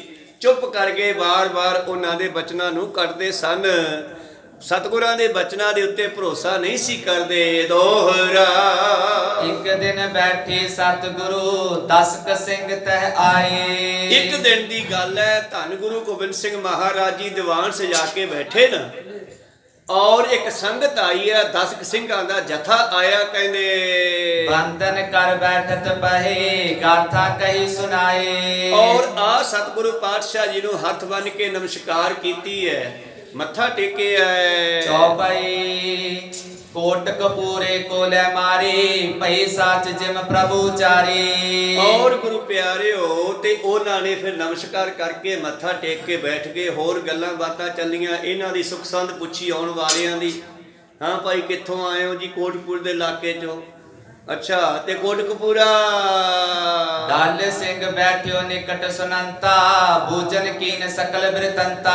ਕੋਟਕਪੂਰੇ ਨੂੰ ਮਾਰ ਲਿਆ ਗਿਆ ਕਿ ਨਹੀਂ? ਕਿਉਂਕਿ ਪਾਤਸ਼ਾਹ ਬਚਨ ਕਰਕੇ ਆਏ ਸੀ ਨਾ ਪਿੱਛੇ, ਜਦੋਂ ਕੋਟਕਪੂਰੇ ਨੂੰ ਪਾਤਸ਼ਾਹ ਨੇ ਤਕੜਾ ਹੋਣ ਦੀ ਗੱਲ ਕਹੀ ਸੀ, ਉਹਦਾ ਜਿਹੜਾ ਮਹਿਲ ਸੀ, ਉਹਦੀ ਕੋਠੀ ਸੀ, ਉਹਦੀ ਬਿਲਡਿੰਗ ਸੀ, ਉਹ ਮੰਗੀ ਸੀ, ਲੜਾਈ ਕਰਨ ਵਾਸਤੇ ਉਹਨੇ ਨਹੀਂ ਦਿੱਤੀ। ਤੇ ਇਸ ਕਰਕੇ ਉਹਨੇ ਜਵਾਬ ਦੇਤਾ ਜੀ ਤੁਸੀਂ ਤਾਂ ਉਜੜੋ, ਸਾਨੂੰ ਵੀ ਉਜਾੜੋਗੇ। ਐ ਤੁਰਕਾਂ ਦੀ ਫੌਜ ਸਾਨੂੰ ਗਾਂਦੇ ਤੋਬਰੇ ਚੜਾ ਕੇ ਮਾਰ ਦੇਵੇਗੀ। ਪਾਤਸ਼ਾਹ ਕਹਿੰਦੇ ਤਥਾ ਹਸਤੂ, ਫਿਰ ਇਦਾਂ ਹੀ ਹੋਵੇਗਾ। ਕਹੋ ਸਤਨਾਮ, ਇਦਾਂ ਹੀ ਹੋਵੇਗਾ ਜੀ, ਤੂੰ ਇਹੀ ਮੰਗਿਆ ਤੇ ਇਹੀ ਮਿਲ ਜੂਗਾ। ਤਾਂ ਜਿਸ ਵੇਲੇ ਉਹ ਬੈਠ ਗਏ, ਫਿਰ ਉਹਨਾਂ ਨੇ ਸਾਰੀ ਕਹਾਣੀ ਕੋਟਕਪੂਰੇ ਵਾਲੇ ਕਪੂਰੇ ਦੇ ਮਰਨ ਦੀ ਦੱਸਣੀ ਕੀਤੀ। ਡੱਲੇ ਹੋਰੀ ਵੀ ਬੈਠ ਕੇ ਸੁਣਦੇ ਹਨ। ਇਨ ਮਾਰਿਓ ਕੋ ਛੋਰ ਪ੍ਰਸੰਗ ਕਿਸਕੇ ਸੰਗ ਕੀਨ ਤਿਨ ਜੰਗ। ਬਾਦਸ਼ਾਹ ਕਹਿਣ ਲੱਗੇ ਵੀ ਕਿਹਨੇ ਮਾਰਿਆ ਉਹਨੂੰ, ਕਿਉਂਕਿ ਮਰਿਆ ਤਾਂ ਜੰਗ 'ਚ ਹੀ ਹੋਣਾ। ਕਹਿੰਦੇ ਹਾਂ ਜੀ, ਕਿਹਨੇ ਜੰਗ ਕੀਤਾ ਸੀਗਾ, ਕੋਟਕਪੂਰੇ ਨੂੰ ਕਿਹਨੇ ਮਾਰਿਆ, ਸਾਨੂੰ ਪੂਰਾ ਦੱਸਣਾ ਕਰੋ। ਸੁਣ ਕੇ ਸਿੰਘਨ ਸਰਬ ਸੁਨਾਇਓ ਮੇਲਾ ਢਿਲਵੀ ਬਹੁਤ ਚਲ ਆਇਓ। ਮਹਾਰਾਜ ਢਿਲਵੀ ਮੇਲਾ ਲੱਗਿਆ ਵਾ ਸੀਗਾ। ਹੁਣ ਢਿਲਵਾਂ ਵਾਲਾ ਜਿਹੜਾ ਕੌਲ ਰਾਏ ਸੀਗਾ ਸੋਢੀ, ਪਿਰਥੀ ਚੰਦ ਤੋਂ ਅੱਗੇ ਲਾ ਦੇਣਾ ਸੋਢੀਆਂ ਵਿੱਚੋਂ ਸੀਗਾ। ਜਿਸ ਵੇਲੇ 10ਵੇਂ ਪਾਤਸ਼ਾਹ ਢਿਲਵੀ ਆਏ ਸੀ ਨਾ, ਤੇ ਢਿਲਵੀਂ ਗੱਲ ਚੱਲੀ ਵੀ ਪਾਤਸ਼ਾਹ ਕੋਟਕਪੂਰੇ ਵੀ ਹੋ ਕੇ ਆਏ ਆ। ਤੇ ਢਿਲਵਾਂ ਵਾਲਾ ਕੌਲ ਰਾਏ ਕਹਿੰਦਾ ਮਹਾਰਾਜ ਕਪੂਰੇ ਦਾ ਕੀ ਹਾਲ ਹੈ?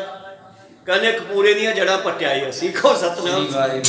ਕਪੂਰੇ ਜੜ੍ਹਾਂ ਪੱਟਦੀਆਂ। ਮਾਰੇ ਐ ਕਿਵੇਂ ਪੱਟਦੀਆਂ? ਉਹਦੀਆਂ ਜੜ੍ਹਾਂ ਤਾਂ ਮੇਰੇ ਪੇਟ 'ਚ ਲੱਗੀਆਂ, ਕਿਉਂਕਿ ਉਹ ਇਹਨਾਂ ਦਾ ਚੇਲਾ ਸੀ। ਕਹੋ ਸਤਨਾਮ। ਉਹਦੇ ਕੋਲੋਂ ਇਹਨੂੰ ਖਾਣਾ ਪੀਣਾ ਰਾਸ਼ਨ ਪਾਣੀ ਆਉਂਦਾ ਹੋਊਗਾ, ਇਸ ਕਰਕੇ ਜਿਹਨੂੰ ਰਾਸ਼ਨ ਪਾਣੀ ਲੈਂਦੇ ਆ ਸਾਧ, ਫਿਰ ਉਹਦੀ ਰਕਸ਼ਾ ਵੀ ਕਰਨੀ ਚਾਹੁੰਦੇ ਆ। ਤੇ ਕੌਲ ਰਾਏ ਕਹਿਣ ਲੱਗਿਆ ਜੀ ਉਹਦੀਆਂ ਜੜ੍ਹਾਂ ਮੇਰੇ ਢਿੱਡ 'ਚ। ਕਹਿੰਦੇ ਫਿਰ ਤੇਰਾ ਢਿੱਡ ਪਾੜ ਕੇ ਜੜ੍ਹਾਂ ਪੱਟਾਂਗੇ। ਹੁਣ ਪਹਿਲਾਂ ਤੂੰ ਵੀ, ਤੇਰੀ ਵੀ ਮੌਤ ਹੋਊਗੀ ਤੇ ਉਹਦੀ ਵੀ ਹੋਊਗੀ। ਕਹੋ ਸਤਨਾਮ। ਤੂੰ ਉਹਦਾ ਪੱਖ ਕਿਵੇਂ ਲਿਆ? ਉਹਨੇ ਸਾਡੀ ਗੱਲ ਨਹੀਂ ਸੁਣੀ ਸੀ। ਜੰਗ ਕਰਨ ਵਾਸਤੇ ਉਹਦਾ ਘਰ ਮੰਗਿਆ ਸੀਗਾ, ਉਹਦਾ ਕੋਟ ਕਿਲਾ ਮੰਗਿਆ ਸੀ। ਹੁਣ ਸਾਨੂੰ ਜਵਾਬ ਦੇ ਦਿੱਤਾ, ਇਸ ਕਰਕੇ ਜੇ ਤੇਰੇ ਢਿੱਡ 'ਚ ਤੇ ਫਿਰ ਤੇਰੇ ਢਿੱਡ 'ਚੋਂ ਵੀ ਜੜ੍ਹਾਂ ਕੱਢਾਂਗੇ। ਕਹੋ ਸਤਨਾਮ। ਖੈਰ ਪਾਤਸ਼ਾਹ ਪੁੱਛਦੇ ਆ ਉਹਨੂੰ ਕਿਹਨੇ ਮਾਰਿਆ ਹੈ? ਉਹ ਕਹਿੰਦੇ ਜੀ ਢਿਲਵੀਂ ਮੇਲਾ ਲੱਗਿਆ ਸੀ। ਸੋਢੀ ਕੌਲ ਸੋ ਮੰਜੀ ਲਾਏ ਬੈਠਿਓ ਭੇਟੇ ਲੋਕ ਚੜਾਏ। ਤੇ ਸੋਢੀ ਕੌਲ ਰਾਏ ਜਿਹੜਾ ਸੀ ਢਿਲਵਾਂ ਵਾਲਾ, ਸੋਢੀਆਂ ਦਾ ਬੱਚਾ, ਉਹ ਮਹਾਰਾਜ ਮੰਜੀ ਲਾ ਕੇ ਬੈਠਾ ਸੀ। ਉਸ ਮੇਲੇ 'ਚ ਲੋਕ ਆ ਕੇ ਉਹਨੂੰ ਮੱਥੇ ਟੇਕ ਰਹੇ ਸੀਗੇ, ਕਿਉਂਕਿ ਡੇਰੇ ਦਾ ਮੁਖੀ ਸੀ ਇਹ ਪਹਿਲਾਂ, ਔਰ ਭੇਟਾਵਾਂ ਚੜਾ ਰਹੇ ਸਨ।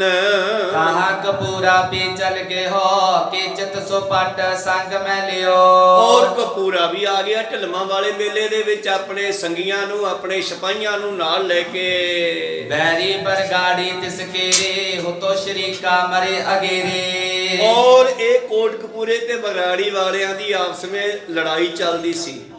ਦੁਸ਼ਮਣੀ ਪਈ ਹੋਈ ਸੀ ਪੁਰਾਣੀ ਇਹਨਾਂ ਦੀ, ਪਹਿਲਾਂ ਵੀ ਲੜਾਈ ਹੋਈ ਤੇ ਕਈ ਬੰਦੇ ਮਾਰੇ ਗਏ ਸਨ। ਮਹਾਰਾਜ ਇਹ ਬਰਗਾੜੀ ਵਾਲੇ ਜਿਹੜੇ ਸਨ, ਇਹਨਾਂ ਦੇ ਨਾਲ ਸ਼ਰੀਕਾ ਚੱਲਦਾ ਸੀ। ਸੋਪੇ ਚਲ ਆਏ ਵਿੱਚ ਮੇਲੇ ਜਿਨੋਂ ਦਹੇਲੇ ਹੋਏ ਨਾ ਮੇਲੇ। ਔਰ ਕਹਿੰਦੇ ਵੀ ਉਹ ਬਰਗਾੜੀ ਵਾਲੇ ਵੀ ਕਿਤੇ ਮੇਲੇ ਦੇ ਵਿੱਚ ਮਹਾਰਾਜ ਆ ਗਏ, ਜਿਨ੍ਹਾਂ ਨੇ ਆ ਕੇ ਦੁੱਖ ਦਿੱਤਾ ਹੋਇਆ ਸੀ। ਪਾਨ ਸ਼ਰਾਬ ਕਰੀ ਤਿਸ ਦੋਹੋ ਪਾਛਲ ਬੈਰ ਚਿਤਾਰਤ ਸੋ। ਜਦੋਂ ਸ਼ਰਾਬ ਪੀਤੀ ਹੋਵੇ ਨਾ, ਫਿਰ ਦਿਮਾਗ ਪਿਛਾਹਾਂ ਦੇ ਪਾਸਿਓਂ ਖੁੱਲ ਜਾਂਦਾ, ਗਾਹਾਂ ਨਹੀਂ ਖੁੱਲਦਾ, ਪਿਛਲੀਆਂ ਗੱਲਾਂ ਸਾਰੀਆਂ ਯਾਦ ਆ ਜਾਂਦੀਆਂ।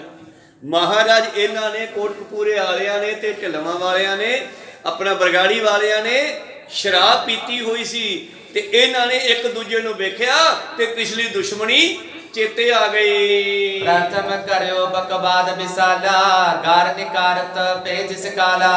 ਪਹਿਲਾਂ ਤਾਂ ਉਹਦਾ ਗੱਲੀ ਬਾਤੀ ਲੜਾਈ ਹੋ ਗਈ ਮਹਾਰਾਜ, ਬਕਵਾਸ ਭਾਵ ਇੱਕ ਦੂਜੇ ਨੂੰ ਚੰਗਾ ਮਾੜਾ ਬੋਲਣ ਲੱਗੇ। ਫਿਰ ਕਿਤੇ ਵਿੱਚੋਂ ਕਿਸੇ ਨੇ ਇੱਕ ਦੂਜੇ ਨੂੰ ਗਾਲ ਕੱਢ ਦਿੱਤੇ। ਬੜੀ ਸਪਰਦਾ ਦੋਏ ਦਿਸ਼ ਕੇਰੀ ਅਯੁੱਧ ਲੱਗੇ ਚਲਣ ਤਿਸ ਬੇਰੀ। ਬਸ ਗੱਲਾਂ ਗੱਲਾਂ 'ਚ ਲੜਾਈ ਵੱਧ ਗਈ ਮਹਾਰਾਜ, ਗਾਲੋ ਗਾਲੀ ਹੋ ਗਏ, ਗਾਲੋ ਗਾਲ ਤੋਂ ਸ਼ਾਸਤਰ ਚੱਲ ਪਏ ਅਤੇ ਜਵਾਲਾ ਬਮਣੀ ਬ੍ਰਿੰਦ ਚਲਾਈ ਮਰੇ ਕਿਤਕ ਮਚ ਪਰੇ ਲੜਾਈ। ਬੰਦੂਕ ਚੱਲ ਪਈ, ਬੰਦੂਕਾਂ ਚਲਾਈਆਂ, ਗੋਲੀਆਂ ਚੱਲ ਗਈਆਂ, ਕਈ ਲੋਕ ਗੋਲੀਆਂ ਨਾਲ ਮਾਰੇ ਗਏ। ਜਾਣਿਓ ਸਾਹਿਬ ਕੋਲ ਬਕੀਰਾ ਬਿਗੜਿਓ ਮੇਲਾ ਤਰਾਸ਼ ਬਡੇਰਾ। ਔਰ ਕੌਲ ਰਾਏ ਨੇ ਦੇਖਿਆ ਵੀ ਤਾਂ ਮੇਲੇ ਖਰਾਬ ਕਰ ਦਿੱਤਾ ਇਹਨਾਂ ਲੋਕਾਂ ਨੇ ਲੜਾਈ ਕਰਕੇ। ਅਬੇ ਰਾਮ ਨੰਦਨ ਸ਼੍ਰੀ ਰਾਮ ਭੇਜਿਓ ਜੁੱਧ ਹਟੇ ਬੇਕਾਮ। ਔਰ ਕੌਲ ਰਾਏ ਨੇ ਆਪਣਾ ਮੁੰਡਾ ਅਭੈ ਰਾਮ ਜਿਹੜਾ ਗੁਰੂ ਪਿਆਰਿਓ ਸੀ ਇਸ ਨੂੰ ਭੇਜਿਆ ਕਿ ਜਾ ਕੇ ਹਟਾਓ ਉਹਨਾਂ ਨੂੰ। ਅਰਜਤ ਦੋਨੋਂ ਦਿਸ਼ਨ ਹਟਾਵੇ, ਗੁਰ ਘਰ ਮੇ ਕਿਮ ਜੰਗ ਮਚਾਵੇ। ਜਾ ਯਾਰ ਹਟਾਓ ਉਹਨਾਂ ਨੂੰ, ਇਹ ਗੁਰੂ ਘਰ ਆ ਕੇ ਕਿਵੇਂ ਲੜਾਈ ਕਰਕੇ ਬੈਠ ਗਏ ਹਨ। ਨਿਜ ਕਰ ਗਮਨੋ ਕਰੋ ਲੜਾਈ, ਹਟ ਜਾਵੋ ਕਿਉਂ ਧੂਮ ਮਚਾਈ। ਅਭੈ ਰਾਮ ਦਾ ਪੁੱਤਰ ਸ਼੍ਰੀ ਰਾਮ ਸੀਗਾ, ਉਸਨੇ ਜਾ ਕੇ ਉਹਨਾਂ ਨੂੰ ਹਟਾਉਣਾ ਚਾਹਿਆ। ਜਾ ਕੇ ਕਿਹਾ ਭਈ ਆਪਦੇ ਪਿੰਡ ਜਾ ਕੇ ਲੜੋ, ਪਰੇ ਜਾ ਕੇ ਲੜੋ, ਇਹ ਮੇਲਾ ਕਿਉਂ ਖਰਾਬ ਕੀਤਾ ਹੈ। ਇਤ ਉਤ ਬਰਜਤ ਤਰਜਤ ਵਿਚਰਤ, ਭੈ ਸ਼ਰਬੀਰ ਪਹਤ ਮਤਤ। ਔਰ ਉਹ ਇਧਰ ਉਧਰ ਸਭ ਨੂੰ ਰੋਕਦਾ ਰਿਹਾ, ਵੱਜਦਾ ਰਿਹਾ, ਝਿੜਕਦਾ ਰਿਹਾ, ਪਰ ਸਾਰਿਆਂ ਦੀ ਮਾਤਾ ਸ਼ਰਾਬਾਂ ਪੀ ਕੇ ਮਰੀ ਹੋਈ ਸੀ। ਜਵਾਲਾ ਬਮਣੀ ਤਾਕ ਚਲਾਏ, ਹੱਥ ਦੀਨੋ ਸ਼੍ਰੀ ਰਾਮ ਗਿਰਾਏ। ਔਰ ਇੱਕ ਨੇ ਬੰਦੂਕ ਚਲਾਈ, ਉਹ ਵੀ ਮਾਰ ਦਿੱਤਾ। ਕੋ ਸਤਨਾਮ। ਸ੍ਰੀ ਵਾਹਿਗੁਰੂ। ਅਭੈ ਰਾਮ ਦਾ ਪੁੱਤਰ ਸ਼੍ਰੀ ਰਾਮ ਸੀਗਾ, ਜਿਹੜਾ ਹਟਾਉਣ ਗਿਆ ਸੀ ਇਹਨਾਂ ਨੂੰ, ਸਾਨਾਂ ਦੇ ਭੇੜ ਚੋਂ ਵੀ ਆ ਗਿਆ, ਇਹਦੇ ਗੋਲੀ ਵੱਜ ਗਈ ਤੇ ਮਰ ਗਿਆ। ਸੁਣ ਮਾਨਵ ਤਬ ਦੌਰੇ ਗਏ, ਮਰੇ ਉਠਾਏ ਸੋ ਲਿਆਵਤ ਪਏ। ਤਾਂ ਉਸੇ ਵੇਲੇ ਕਹਿੰਦੇ ਬੰਦੇ ਭੱਜ ਕੇ ਗਏ ਤੇ ਉਸ ਨੂੰ ਮਰੇ ਹੋਏ ਨੂੰ ਚੱਕ ਕੇ ਪਾਸੇ ਲੈ ਗਏ ਜੀ। ਸੋਟੀ ਅਪਰ ਗਏ ਰਿਸ ਭਰ ਕੇ, ਬਰਜਤ ਤਰਜਤ ਗਾਰਨ ਕਰਕੇ। ਹੋਰ ਵੀ ਜਿਹੜੇ ਸੋਢੀ ਸੀ ਇਹਨਾਂ ਨੂੰ ਵਰਜਣ ਲੱਗੇ, ਝਿੜਕਣ ਲੱਗੇ, ਗਾਲਾਂ ਕੱਢਣੀਆਂ, ਭਾਵ ਕੌੜਾ ਬੋਲ ਕੇ ਹਟਾਉਣ ਲੱਗੇ ਵੀ ਲੜਾਈ ਬੰਦ ਕਰੋ। ਸ਼੍ਰੀ ਰਾਮ ਸੰਸਕਾਰਨ ਲਾਗੇ, ਖਰੋ ਕੌਲ ਬਹੁ ਸੰਕਟ ਪਾਗੇ। ਔਰ ਕੌਲ ਰਾਏ ਬੜਾ ਦੁਖੀ ਹੋਇਆ ਜਦ ਇਸ ਦੇ ਸਾਹਮਣੇ ਉਸ ਬੱਚੇ ਦੀ ਲਾਸ਼ ਆ ਗਈ ਜੀ। ਬੋਲਿਓ ਨਹੀਂ ਦਾ ਹੋ ਇਸ ਕਰੀਏ, ਅਪਰ ਬਿਗਨ ਕਛ ਹੋਏ ਵਿਚਰੀਏ। ਉਹ ਕਹਿਣ ਲੱਗਿਆ ਠਹਿਰ ਜੋ, ਇਹਦਾ ਹਜੇ ਦਾਹ ਨਾ ਕਰੋ, ਕੋਈ ਹੋਰ ਬਿਗਨ ਨਾ ਖੜਾ ਹੋ ਜਾਵੇ। ਆਤੀ ਬਾਉ ਲੱਗੇ ਮੁਜੰਗ, ਤੈ ਗੁਰ ਮਾਰੇ ਠਾਨਤ ਜੰਗ। ਔਰ ਮੇਰੇ ਅੰਗਾਂ ਨੂੰ ਤੱਤੀ ਹਵਾ ਲੱਗਦੀ ਹੈ, ਇਸ ਕਰਕੇ ਗੁਰੂ ਮਾਰੇ ਜੰਗ ਕਰ ਰਹੇ ਹਨ। ਅੰਬ ਪਰਿਵਾਰ ਹਟਾਵਣ ਗਏ ਹੋ, ਮਹਿਦ ਬਕੀਰਾ ਮਿਲ ਭਜਿਓ। ਔਰ ਮੇਰਾ ਬੱਚਾ, ਮੇਰਾ ਪਰਿਵਾਰ ਇਹਨਾਂ ਨੂੰ ਹਟਾਉਣ ਗਿਆ ਸੀ ਤੇ ਬਖੇੜਾ ਮੇਰੇ ਘਰ ਵਿੱਚ ਆ ਗਿਆ। 10ਵੇਂ ਪਾਤਸ਼ਾਹ ਦਾ ਬਚਨ ਵੀ ਚੱਲ ਗਿਆ ਨਾ ਵੀ ਤੇਰੇ ਪੇਟ ਚੋਂ ਜੜਾਂ ਪਟਾਂਗੇ ਉਸ ਦੀਆਂ, ਕਿਉਂਕਿ ਬੱਚੇ ਵੀ ਗਾਂ ਜੜਾਂ ਹੀ ਹੁੰਦੀਆਂ ਪਰਿਵਾਰ ਦੀਆਂ, ਕੁੱਲ ਦੀਆਂ। ਕਹਿਣ ਲੱਗੇ ਤੇਰੇ ਪੇਟ ਚੋਂ ਜੜਾਂ ਪਟਾਂਗੇ ਉਸ ਦੀਆਂ, ਕਪੂਰੇ ਦੀਆਂ। ਇਸ ਕਰਕੇ ਦੇਖੋ ਇਹਨਾਂ ਦਾ ਹੀ ਬੱਚਾ ਮਾਰਿਆ ਗਿਆ। ਇਤਨੇ ਮੇ ਨਰ ਦੌਰਤ ਆਵਾ, ਕੌਲ ਸਮੀਪ ਦੁਖਤ ਬਚ ਗਾਵਾ। ਐ ਇਤਨੇ ਗੁਰੂ ਪਿਆਰਿਓ ਇੱਕ ਹੋਰ ਮਨੁੱਖ ਆਇਆ ਤੇ ਕੌਲ ਰਾਏ ਨੂੰ ਕਹਿਣ ਲੱਗਿਆ ਜੀ। ਸ਼੍ਰੀ ਰਾਮ ਕੋ ਅਨਜ ਪ੍ਰਜਾਪਤ, ਗੋਰੀ ਲਗੀ ਤੁਰਤ ਹੀ ਪਾਹਿਤ। ਮਹਾਰਾਜ ਸ਼੍ਰੀ ਰਾਮ ਦਾ ਪੁੱਤਰ ਪ੍ਰਜਾਪਤੀ ਵੀ ਗੋਲੀ ਲੱਗਣ ਨਾਲ ਮਰ ਗਿਆ।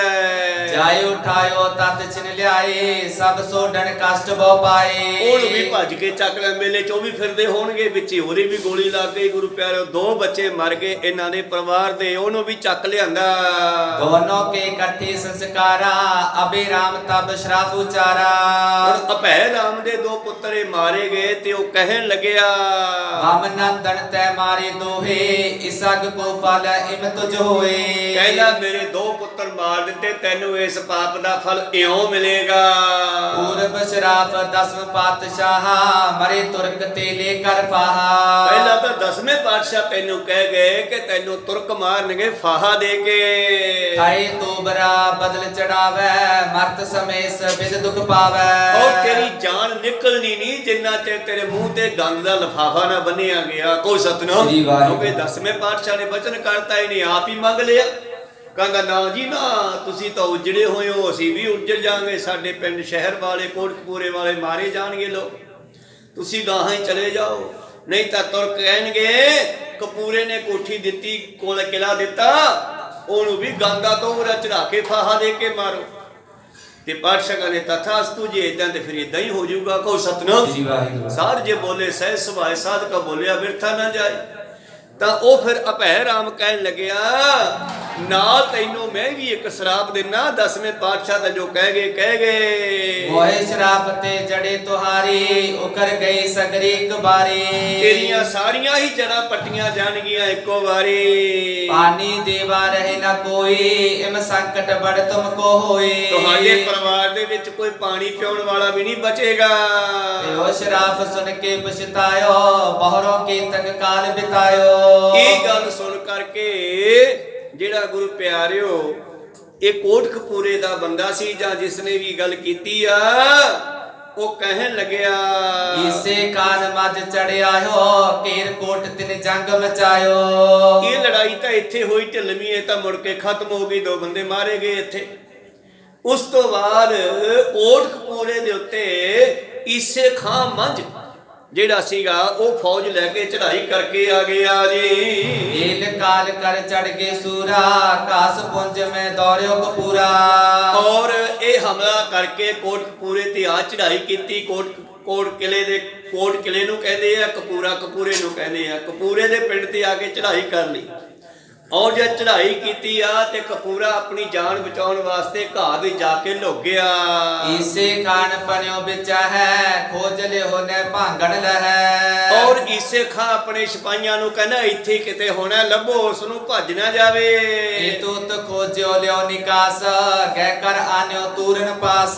ਤੇ ਉਹਦੇ ਸਿਪਾਹੀਆਂ ਨੇ ਘਾਹ ਵਿੱਚੋਂ ਲੁਕਿਆ ਹੋਇਆ ਲੱਭ ਲਿਆ ਤੇ ਫੜ ਕੇ ਈਸੇ ਖਾਨ ਦੇ ਕੋਲ ਲੈ ਆਂਦਾ ਹੈ ਜੀ।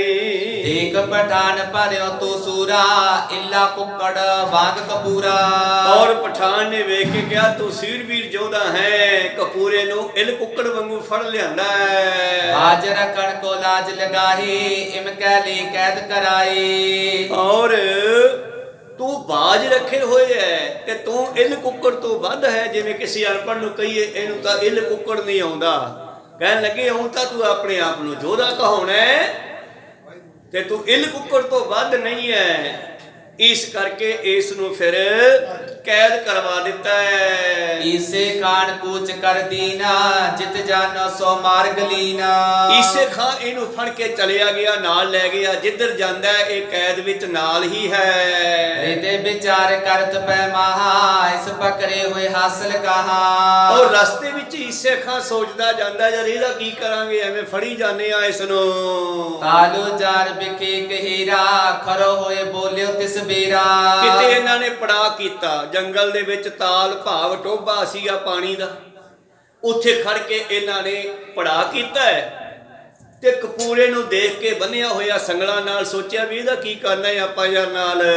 ਲਾਤਿਓ ਸੰਗ ਜਾਟ ਕਹਦੇ ਆਚੀ ਬਾਤ ਨਾ ਛੋੜਨੇ ਹੈ। ਐਵੇਂ ਨਾਲ ਲੱਦੀ ਫਿਰਦੇ ਆ ਜੱਟ ਕਪੂਰੇ ਨੂੰ, ਇਹਨੂੰ ਛੱਡਣਾ ਵੀ ਨਹੀਂ ਹੈਗਾ। ਯਾਤੇ ਇਹ ਦਰਕਤ ਜੋ ਕਰੋ ਫਾਹੇ ਇਸੇ ਚੜਾਵਨ ਕਰੋ। ਇਹਨੂੰ ਇੱਥੇ ਫਾਹਾ ਦੇ ਕੇ ਮਾਰੋ ਪਰੇ ਜਾ ਕੇ, ਐਵੇਂ ਨਾਲ ਬੰਨੀ ਫਿਰਦੇ ਆਪਾਂ, ਨਾ ਇਹਨੂੰ ਛੱਡਣਾ ਇਹ ਫਿਰ ਤੰਗ ਕਰੂਗਾ। ਆ ਦਰਖਤ ਖੜਾ ਢਾਬ ਦੇ ਕਿਨਾਰੇ, ਇੱਥੇ ਨੂੰ ਫਾਹਾ ਦੇ ਕੇ ਮਾਰ ਦਿਓ। ਸੁਨ ਪਠਣ ਕੋ ਹੁਕਮ ਸਿਦਾਏ ਫਾਹੇ ਹਿਤ ਕਪੂਰਾ ਲਿਆਏ। ਉਸੇ ਵੇਲੇ ਰੱਸਿਆਂ ਦਾ ਇੰਤਜ਼ਾਮ ਕੀਤਾ, ਦਰਖਤ ਦੇ ਡਾਣੇ ਰੱਸਾ ਪਾਇਆ ਗਿਆ ਤੇ ਕੱਢ ਲਿਆਂਦਾ ਕਪੂਰੇ ਨੂੰ। ਦੇਖ ਮਹਾ ਦੁਖ ਪਾਈ ਬਖਾਨਾ ਕਰਨ ਦਿਓ ਮੁਝ ਇਹ ਹਸਨਾਨਾ। ਔਰ ਦੇਖ ਲਿਆ ਕਿ ਮੇਰੀ ਮੌਤ ਸਾਹਮਣੇ ਹੈ ਤੇ ਕਹਿੰਦਾ ਮੈਨੂੰ ਨਹਾ ਤਾਂ ਲੈਣ ਦਿਓ। ਬਦਨ ਤੋਬਰਾ ਫਿਰ ਚੜਾਏ ਫਾਹਾ ਦਿਓ ਬਹੁਰਿਸ ਥਾਏ। ਪਰ ਕਹਿੰਦਾ ਮੇਰੀ ਜਾਨ ਨਹੀਂ ਨਿਕਲਣੀ ਫਾਹੇ ਨਾਲ ਵੀ। ਕਹਿੰਦੇ ਫਿਰ ਕਿਵੇਂ ਨਿਕਲੂਗੀ? ਕਹਿੰਦਾ ਮੇਰੇ ਮੂੰਹ ਤੇ ਗੰਦ ਦਾ ਲਿਫਾਫਾ ਚੜਾਉਣਾ ਪੈਣਾ। ਤੋਬਰਾ ਕਹਿੰਦੇ ਆ ਭਾਂਡੇ ਨੂੰ, ਤੋਬਰਾ ਲਿਫਾਫਾ। ਕਹਿੰਦਾ ਮੇਰੇ ਮੂੰਹ ਤੇ ਗੰਦ ਚੜਾ ਦਿਓ, ਫਿਰ ਪਹਿਲਾਂ ਮੈਨੂੰ ਨਹਾ ਲੈਣ ਦਿਓ ਟੋਭੇ 'ਚ। ਇਹ ਨਹਾਉਣ ਦੀ ਆਗਿਆ ਦੇ ਦਿੱਤੀ ਹੈ। ਕਹਿੰਦੇ ਫਿਰ ਮੈਨੂੰ ਫਾਹਾ ਦਿਓ। ਇਸ ਨਰ ਬੂਝੋ ਕਹਿ ਕੈਸੇ ਵਾਜਬ ਨਾਨ ਤੋਬਰਾ ਕੈਸੇ। ਉਹਦੇ ਬੰਦੇ ਕਹਿੰਦੇ, ਸਿਪਾਹੀ ਕਹਿੰਦੇ ਪਠਾਨ ਦੇ, ਈਸੇ ਖਾਂ ਦੇ, ਕਹਿੰਦੇ ਵੀ ਇਹ ਤਾਂ ਠੀਕ ਆ, ਚੱਲ ਤੂੰ ਨਹਾਉਣ ਦੀ ਸਲਾਹ ਕਰ ਲਈ ਵੀ ਮਰਨ ਤੋਂ ਪਹਿਲਾਂ ਮੈਨੂੰ ਨਹਾ ਲੈਣ ਦਿਓ। ਮਗਰ ਕਿਹਨੇ ਨਹਾਉਣਾ? ਪਰ ਆ ਗਾਂਦਾ ਤੋਬਰਾ ਕਾਸ ਤੋਂ ਚੜਾਉਣਾ, ਇਹ ਤਾਂ ਦੱਸੋ। ਤਿਨ ਕੇ ਨਿਕਟ ਬਤਾਵਨ ਕੀਨਾ ਮੇਰੇ ਗੁਰੂ ਸ਼ਰਾਫ ਮਦੀਨਾ। ਕਹਿੰਦਾ ਗੁਰੂ ਗੋਬਿੰਦ ਸਿੰਘ ਜੀ ਸ਼ਰਾਪ ਦੇ ਗਏ ਸੀਗੇ, ਉਹਨਾਂ ਦਾ ਬਚਨ ਪੂਰਾ ਹੋਣਾ। ਏ ਤੋਬਰਾ ਬਦਨ ਚੜਾਏ ਫਾਹਾ ਦੇ ਤੁਰਕ ਮਰਵਾਏ। ਔਰ ਸਰਕਾਰ ਵੀ ਫਾਂਸੀ ਦੇਣ ਵਾਲਿਆਂ ਦੇ ਮੂੰਹ ਦੇ ਉੱਤੇ ਕਾਗਜ਼ ਕੱਪੜਾ ਚੜਾ ਦਿੰਦੀ ਹੈ, ਲਿਫਾਫਾ ਜਾਂ ਕਾਲੇ ਰੰਗ ਦੇ ਕੱਪੜੇ ਦਾ, ਫਿਰ ਉਹਨੂੰ ਫਾਂਸੀ ਦੇ ਦਿੰਦੇ ਆ। ਇਹਦੇ ਮੂੰਹ ਦੇ ਉੱਤੇ ਗੰਦ ਦਾ ਤੋਬਰਾ ਚੜਾਉਣਾ। ਕਹਿੰਦਾ ਮੇਰੇ ਤਾਂ ਮੇਰੀ ਜਾਨ ਨਿਕਲਣੀ ਆ, ਇਹ ਗੁਰੂ ਗੋਬਿੰਦ ਸਿੰਘ ਦਾ ਬਚਨ ਹੈ, ਉਹ ਪੂਰਾ ਹੋਣਾ ਹੀ ਹੋਣਾ ਹੈ। ਆਪਰ ਬਾਤ ਸਗਰੀ ਬਣਾਈ ਨਹੀਂ ਤੋਬਰਾ ਤੁਮੋ ਅਨਾਈ। ਕਹਿੰਦਾ ਬਾਕੀ ਦਾ ਠੀਕ ਹੈ, ਤਿਆਰੀ ਕਰ ਲਈ ਮੈਨੂੰ ਮਾਰਨ ਦੀ, ਫਾਂਸੀ ਦੇਣ ਦੀ, ਪਰ ਉਹ ਗੰਦ ਦਾ ਇੰਤਜ਼ਾਮ ਤਾਂ ਕਰੋ। ਸੋਮ ਗਵਾਏ ਦਿਓ ਮੁਝ ਫਾਂਸੀ, ਪੂਰੋ ਬਾਕ ਗੁਰੂ ਅਬਨਾਸ਼ੀ। ਨਹੀਂ ਤਾਂ ਫੇਰ ਮੈਨੂੰ ਅਗਲਾ ਜਨਮ ਲੈ ਕੇ ਉਹ ਵਚਨ ਪੂਰਾ ਕਰਨਾ ਪਊਗਾ। ਹੁਣੇ ਨਵੇੜੋ ਕੰਮ, ਗੁਰੂ ਦਾ ਵਚਨ ਪੂਰਾ ਹੋਣਾ ਹੈ। ਨਾਦਰ ਤੋਬਰੇ ਹਿਤ ਤਨ ਔਰ, ਸਹੁ ਸਰਾਪ ਧਰ ਕੇ ਕਿਸ ਠੌਰ। ਨਹੀਂ ਤਾਂ ਤੋਬਰੇ ਪਿੱਛੇ ਮੈਨੂੰ ਦੁਬਾਰੇ ਫੇਰ ਜਨਮ ਲੈਣੇ ਪੈਣਗੇ। ਸੁਣ ਕੇ ਤੁਰਕ ਤਥਾਹੀ ਕੀਨਾ, ਖੇ ਤੋਬਰਾ ਮੁਖ ਵਿੱਚ ਦੀਨਾ। ਗੰਦ ਦਾ ਤੋਬਰਾ ਤਿਆਰ ਕੀਤਾ, ਇਹਦੇ ਮੂੰਹ ਤੇ ਚੜਾਇਆ ਗਿਆ। ਆਏ ਜੀਵਰਾ ਗਰ ਲਟਕਾਇਓ, ਇਮਾ ਗਤ ਲੈ ਪ੍ਰਾਨ ਗਵਾਇਓ। ਅਵਗਤੀ ਹੁੰਦੀ ਹੈ, ਮੁਕਤੀ ਨਹੀਂ ਹੋਈ। ਇਸ ਤਰ੍ਹਾਂ ਗੁਰੂ ਪਿਆਰਿਓ ਇਸ ਦੀ ਜਾਨ ਕੱਢ ਦਿੱਤੀ ਹੈ। ਰਾਵਰ ਕੋ ਜੋ ਹੁਕਮ ਨਾ ਮਾਨਾ, ਮਹਾ ਮੂੜ ਲੈ ਕਸ਼ਟ ਕਹਾਣਾ। ਆਉਣ ਵਾਲੇ ਬੰਦੇ ਦੱਸਦੇ ਆ ਮਹਾਰਾਜ ਤੇਰਾ ਤੁਹਾਡਾ ਬਚਨ ਨਹੀਂ ਮੰਨਦਾ ਨਾ, ਉਹ ਬਹੁਤ ਦੁਖੀ ਹੁੰਦਾ ਹੈ। ਸੁਣ ਸਤ ਗੁਰਮੁਖ ਤੂਸ਼ਨ ਧਾਰੀ, ਬਾਕ ਅਮੋਗ ਟਰੇ ਨਹਿ ਟਾਰੀ। ਬਾਦਸ਼ਾਹ ਵੀ ਚੁੱਪ ਕਰ ਗਏ, ਕਿਉਂਕਿ ਇਹਨਾਂ ਨੂੰ ਵੀ ਪਤਾ ਕਿ ਮੇਰੇ ਮੂੰਹ ਚੋਂ ਨਿਕਲਿਆ ਵਚਨ ਪੂਰਾ ਹੁੰਦਾ ਹੀ ਹੈ, ਉਹਨੂੰ ਕੌਣ ਰੋਕ ਸਕਦਾ ਹੈ। ਸਤਿਗੁਰੂ ਚੁੱਪ ਕਰ ਗਏ। ਬ੍ਰਹਮ ਅਸਤਰ ਰਘੁਵਰ ਸਰਸੰਗਾ, ਪਿਓ ਨਾ ਨਿਸਫਲ ਸ਼ਤਰਣ ਭੰਗਾ। ਔਰ ਸਤਿਗੁਰ ਦੇ ਬਚਨ ਬ੍ਰਹਮ ਅਸਤਰ ਹੈ। ਪਾਂਡਵਾਂ ਕੋਲੇ ਸ਼ਸਤਰ ਹੁੰਦੇ ਸੀ, ਇੱਕ ਅਸਤਰ ਹੁੰਦੇ ਸੀਗੇ, ਪਰ ਗੁਰੂ ਦਾ ਬਚਨ ਹੀ ਸਾਰੇ ਸ਼ਸਤਰ ਅਸਤਰ ਹੈ, ਜਿਹੜਾ ਆਲਾ ਨਹੀਂ ਜਾਂਦਾ। ਨਹੀਂ ਸਮਰੱਥ ਹਟਾਵਣ ਕੋਈ, ਓਟ ਸਮੇਰ ਨਾ ਬਚਬੋ ਹੋਈ। ਕੋਈ ਸਮੇਰ ਪਹਾੜ ਦਾ ਆਸਰਾ ਓਟਾ ਲੈ ਕੇ ਉਹਲੇ ਖੜ ਕੇ ਵੀ ਬਚ ਨਹੀਂ ਸਕਦਾ ਬਚਨਾ ਤੋਂ। ਸੁਨ ਬਿਰਾੜ ਕਰਾਸ਼ ਕੇ ਸਾਥ, ਸ਼ਰਦਾ ਸੇਤ ਨਿਭਾਵੇ ਮਾਥ। ਜਿੰਨਾ ਡੱਲਾ ਤੇ ਡੱਲੇ ਦੇ ਬਰਾੜ ਲੋਕ ਬੈਠੇ ਸੀ ਨਾ, ਸਾਰੇ ਡਰ ਗਏ ਵੀ ਚਲੋ ਬਚ ਕੇ ਰਹੋ, ਇਹ ਗੁਰੂ ਦਾ ਬਚਨ ਐਂ ਚੱਲ ਜਾਂਦਾ ਹੈ। ਇਸ ਕਰਕੇ ਇਹਨਾਂ ਦੀ ਹਰ ਗੱਲ ਮੰਨੋ। ਵਿਚਾਰਾ ਇੱਥੇ ਰੋਕਦੇ ਆ, ਅਗਲੀ ਸਾਖੀ ਕੱਲ ਨੂੰ ਸਰਪਣ ਕਰਾਂਗੇ। ਇੱਥੇ ਰੋਕਣ ਦੀ ਆਗਿਆ ਬਖਸ਼ੋ। ਬੋਲਦਿਆਂ ਨੇਕ ਅੱਖਰ ਬਾਅਦ ਘਾਟ ਹੋ ਜਾਂਦੇ। ਸਿੱਖ ਸੰਗਤਾਂ ਦੇ ਸਤਿਗੁਰੂ ਬਖਸ਼ਣ ਯੋਗ ਹੈ, ਬਖਸ਼ ਲੈਣਾ ਜੀ।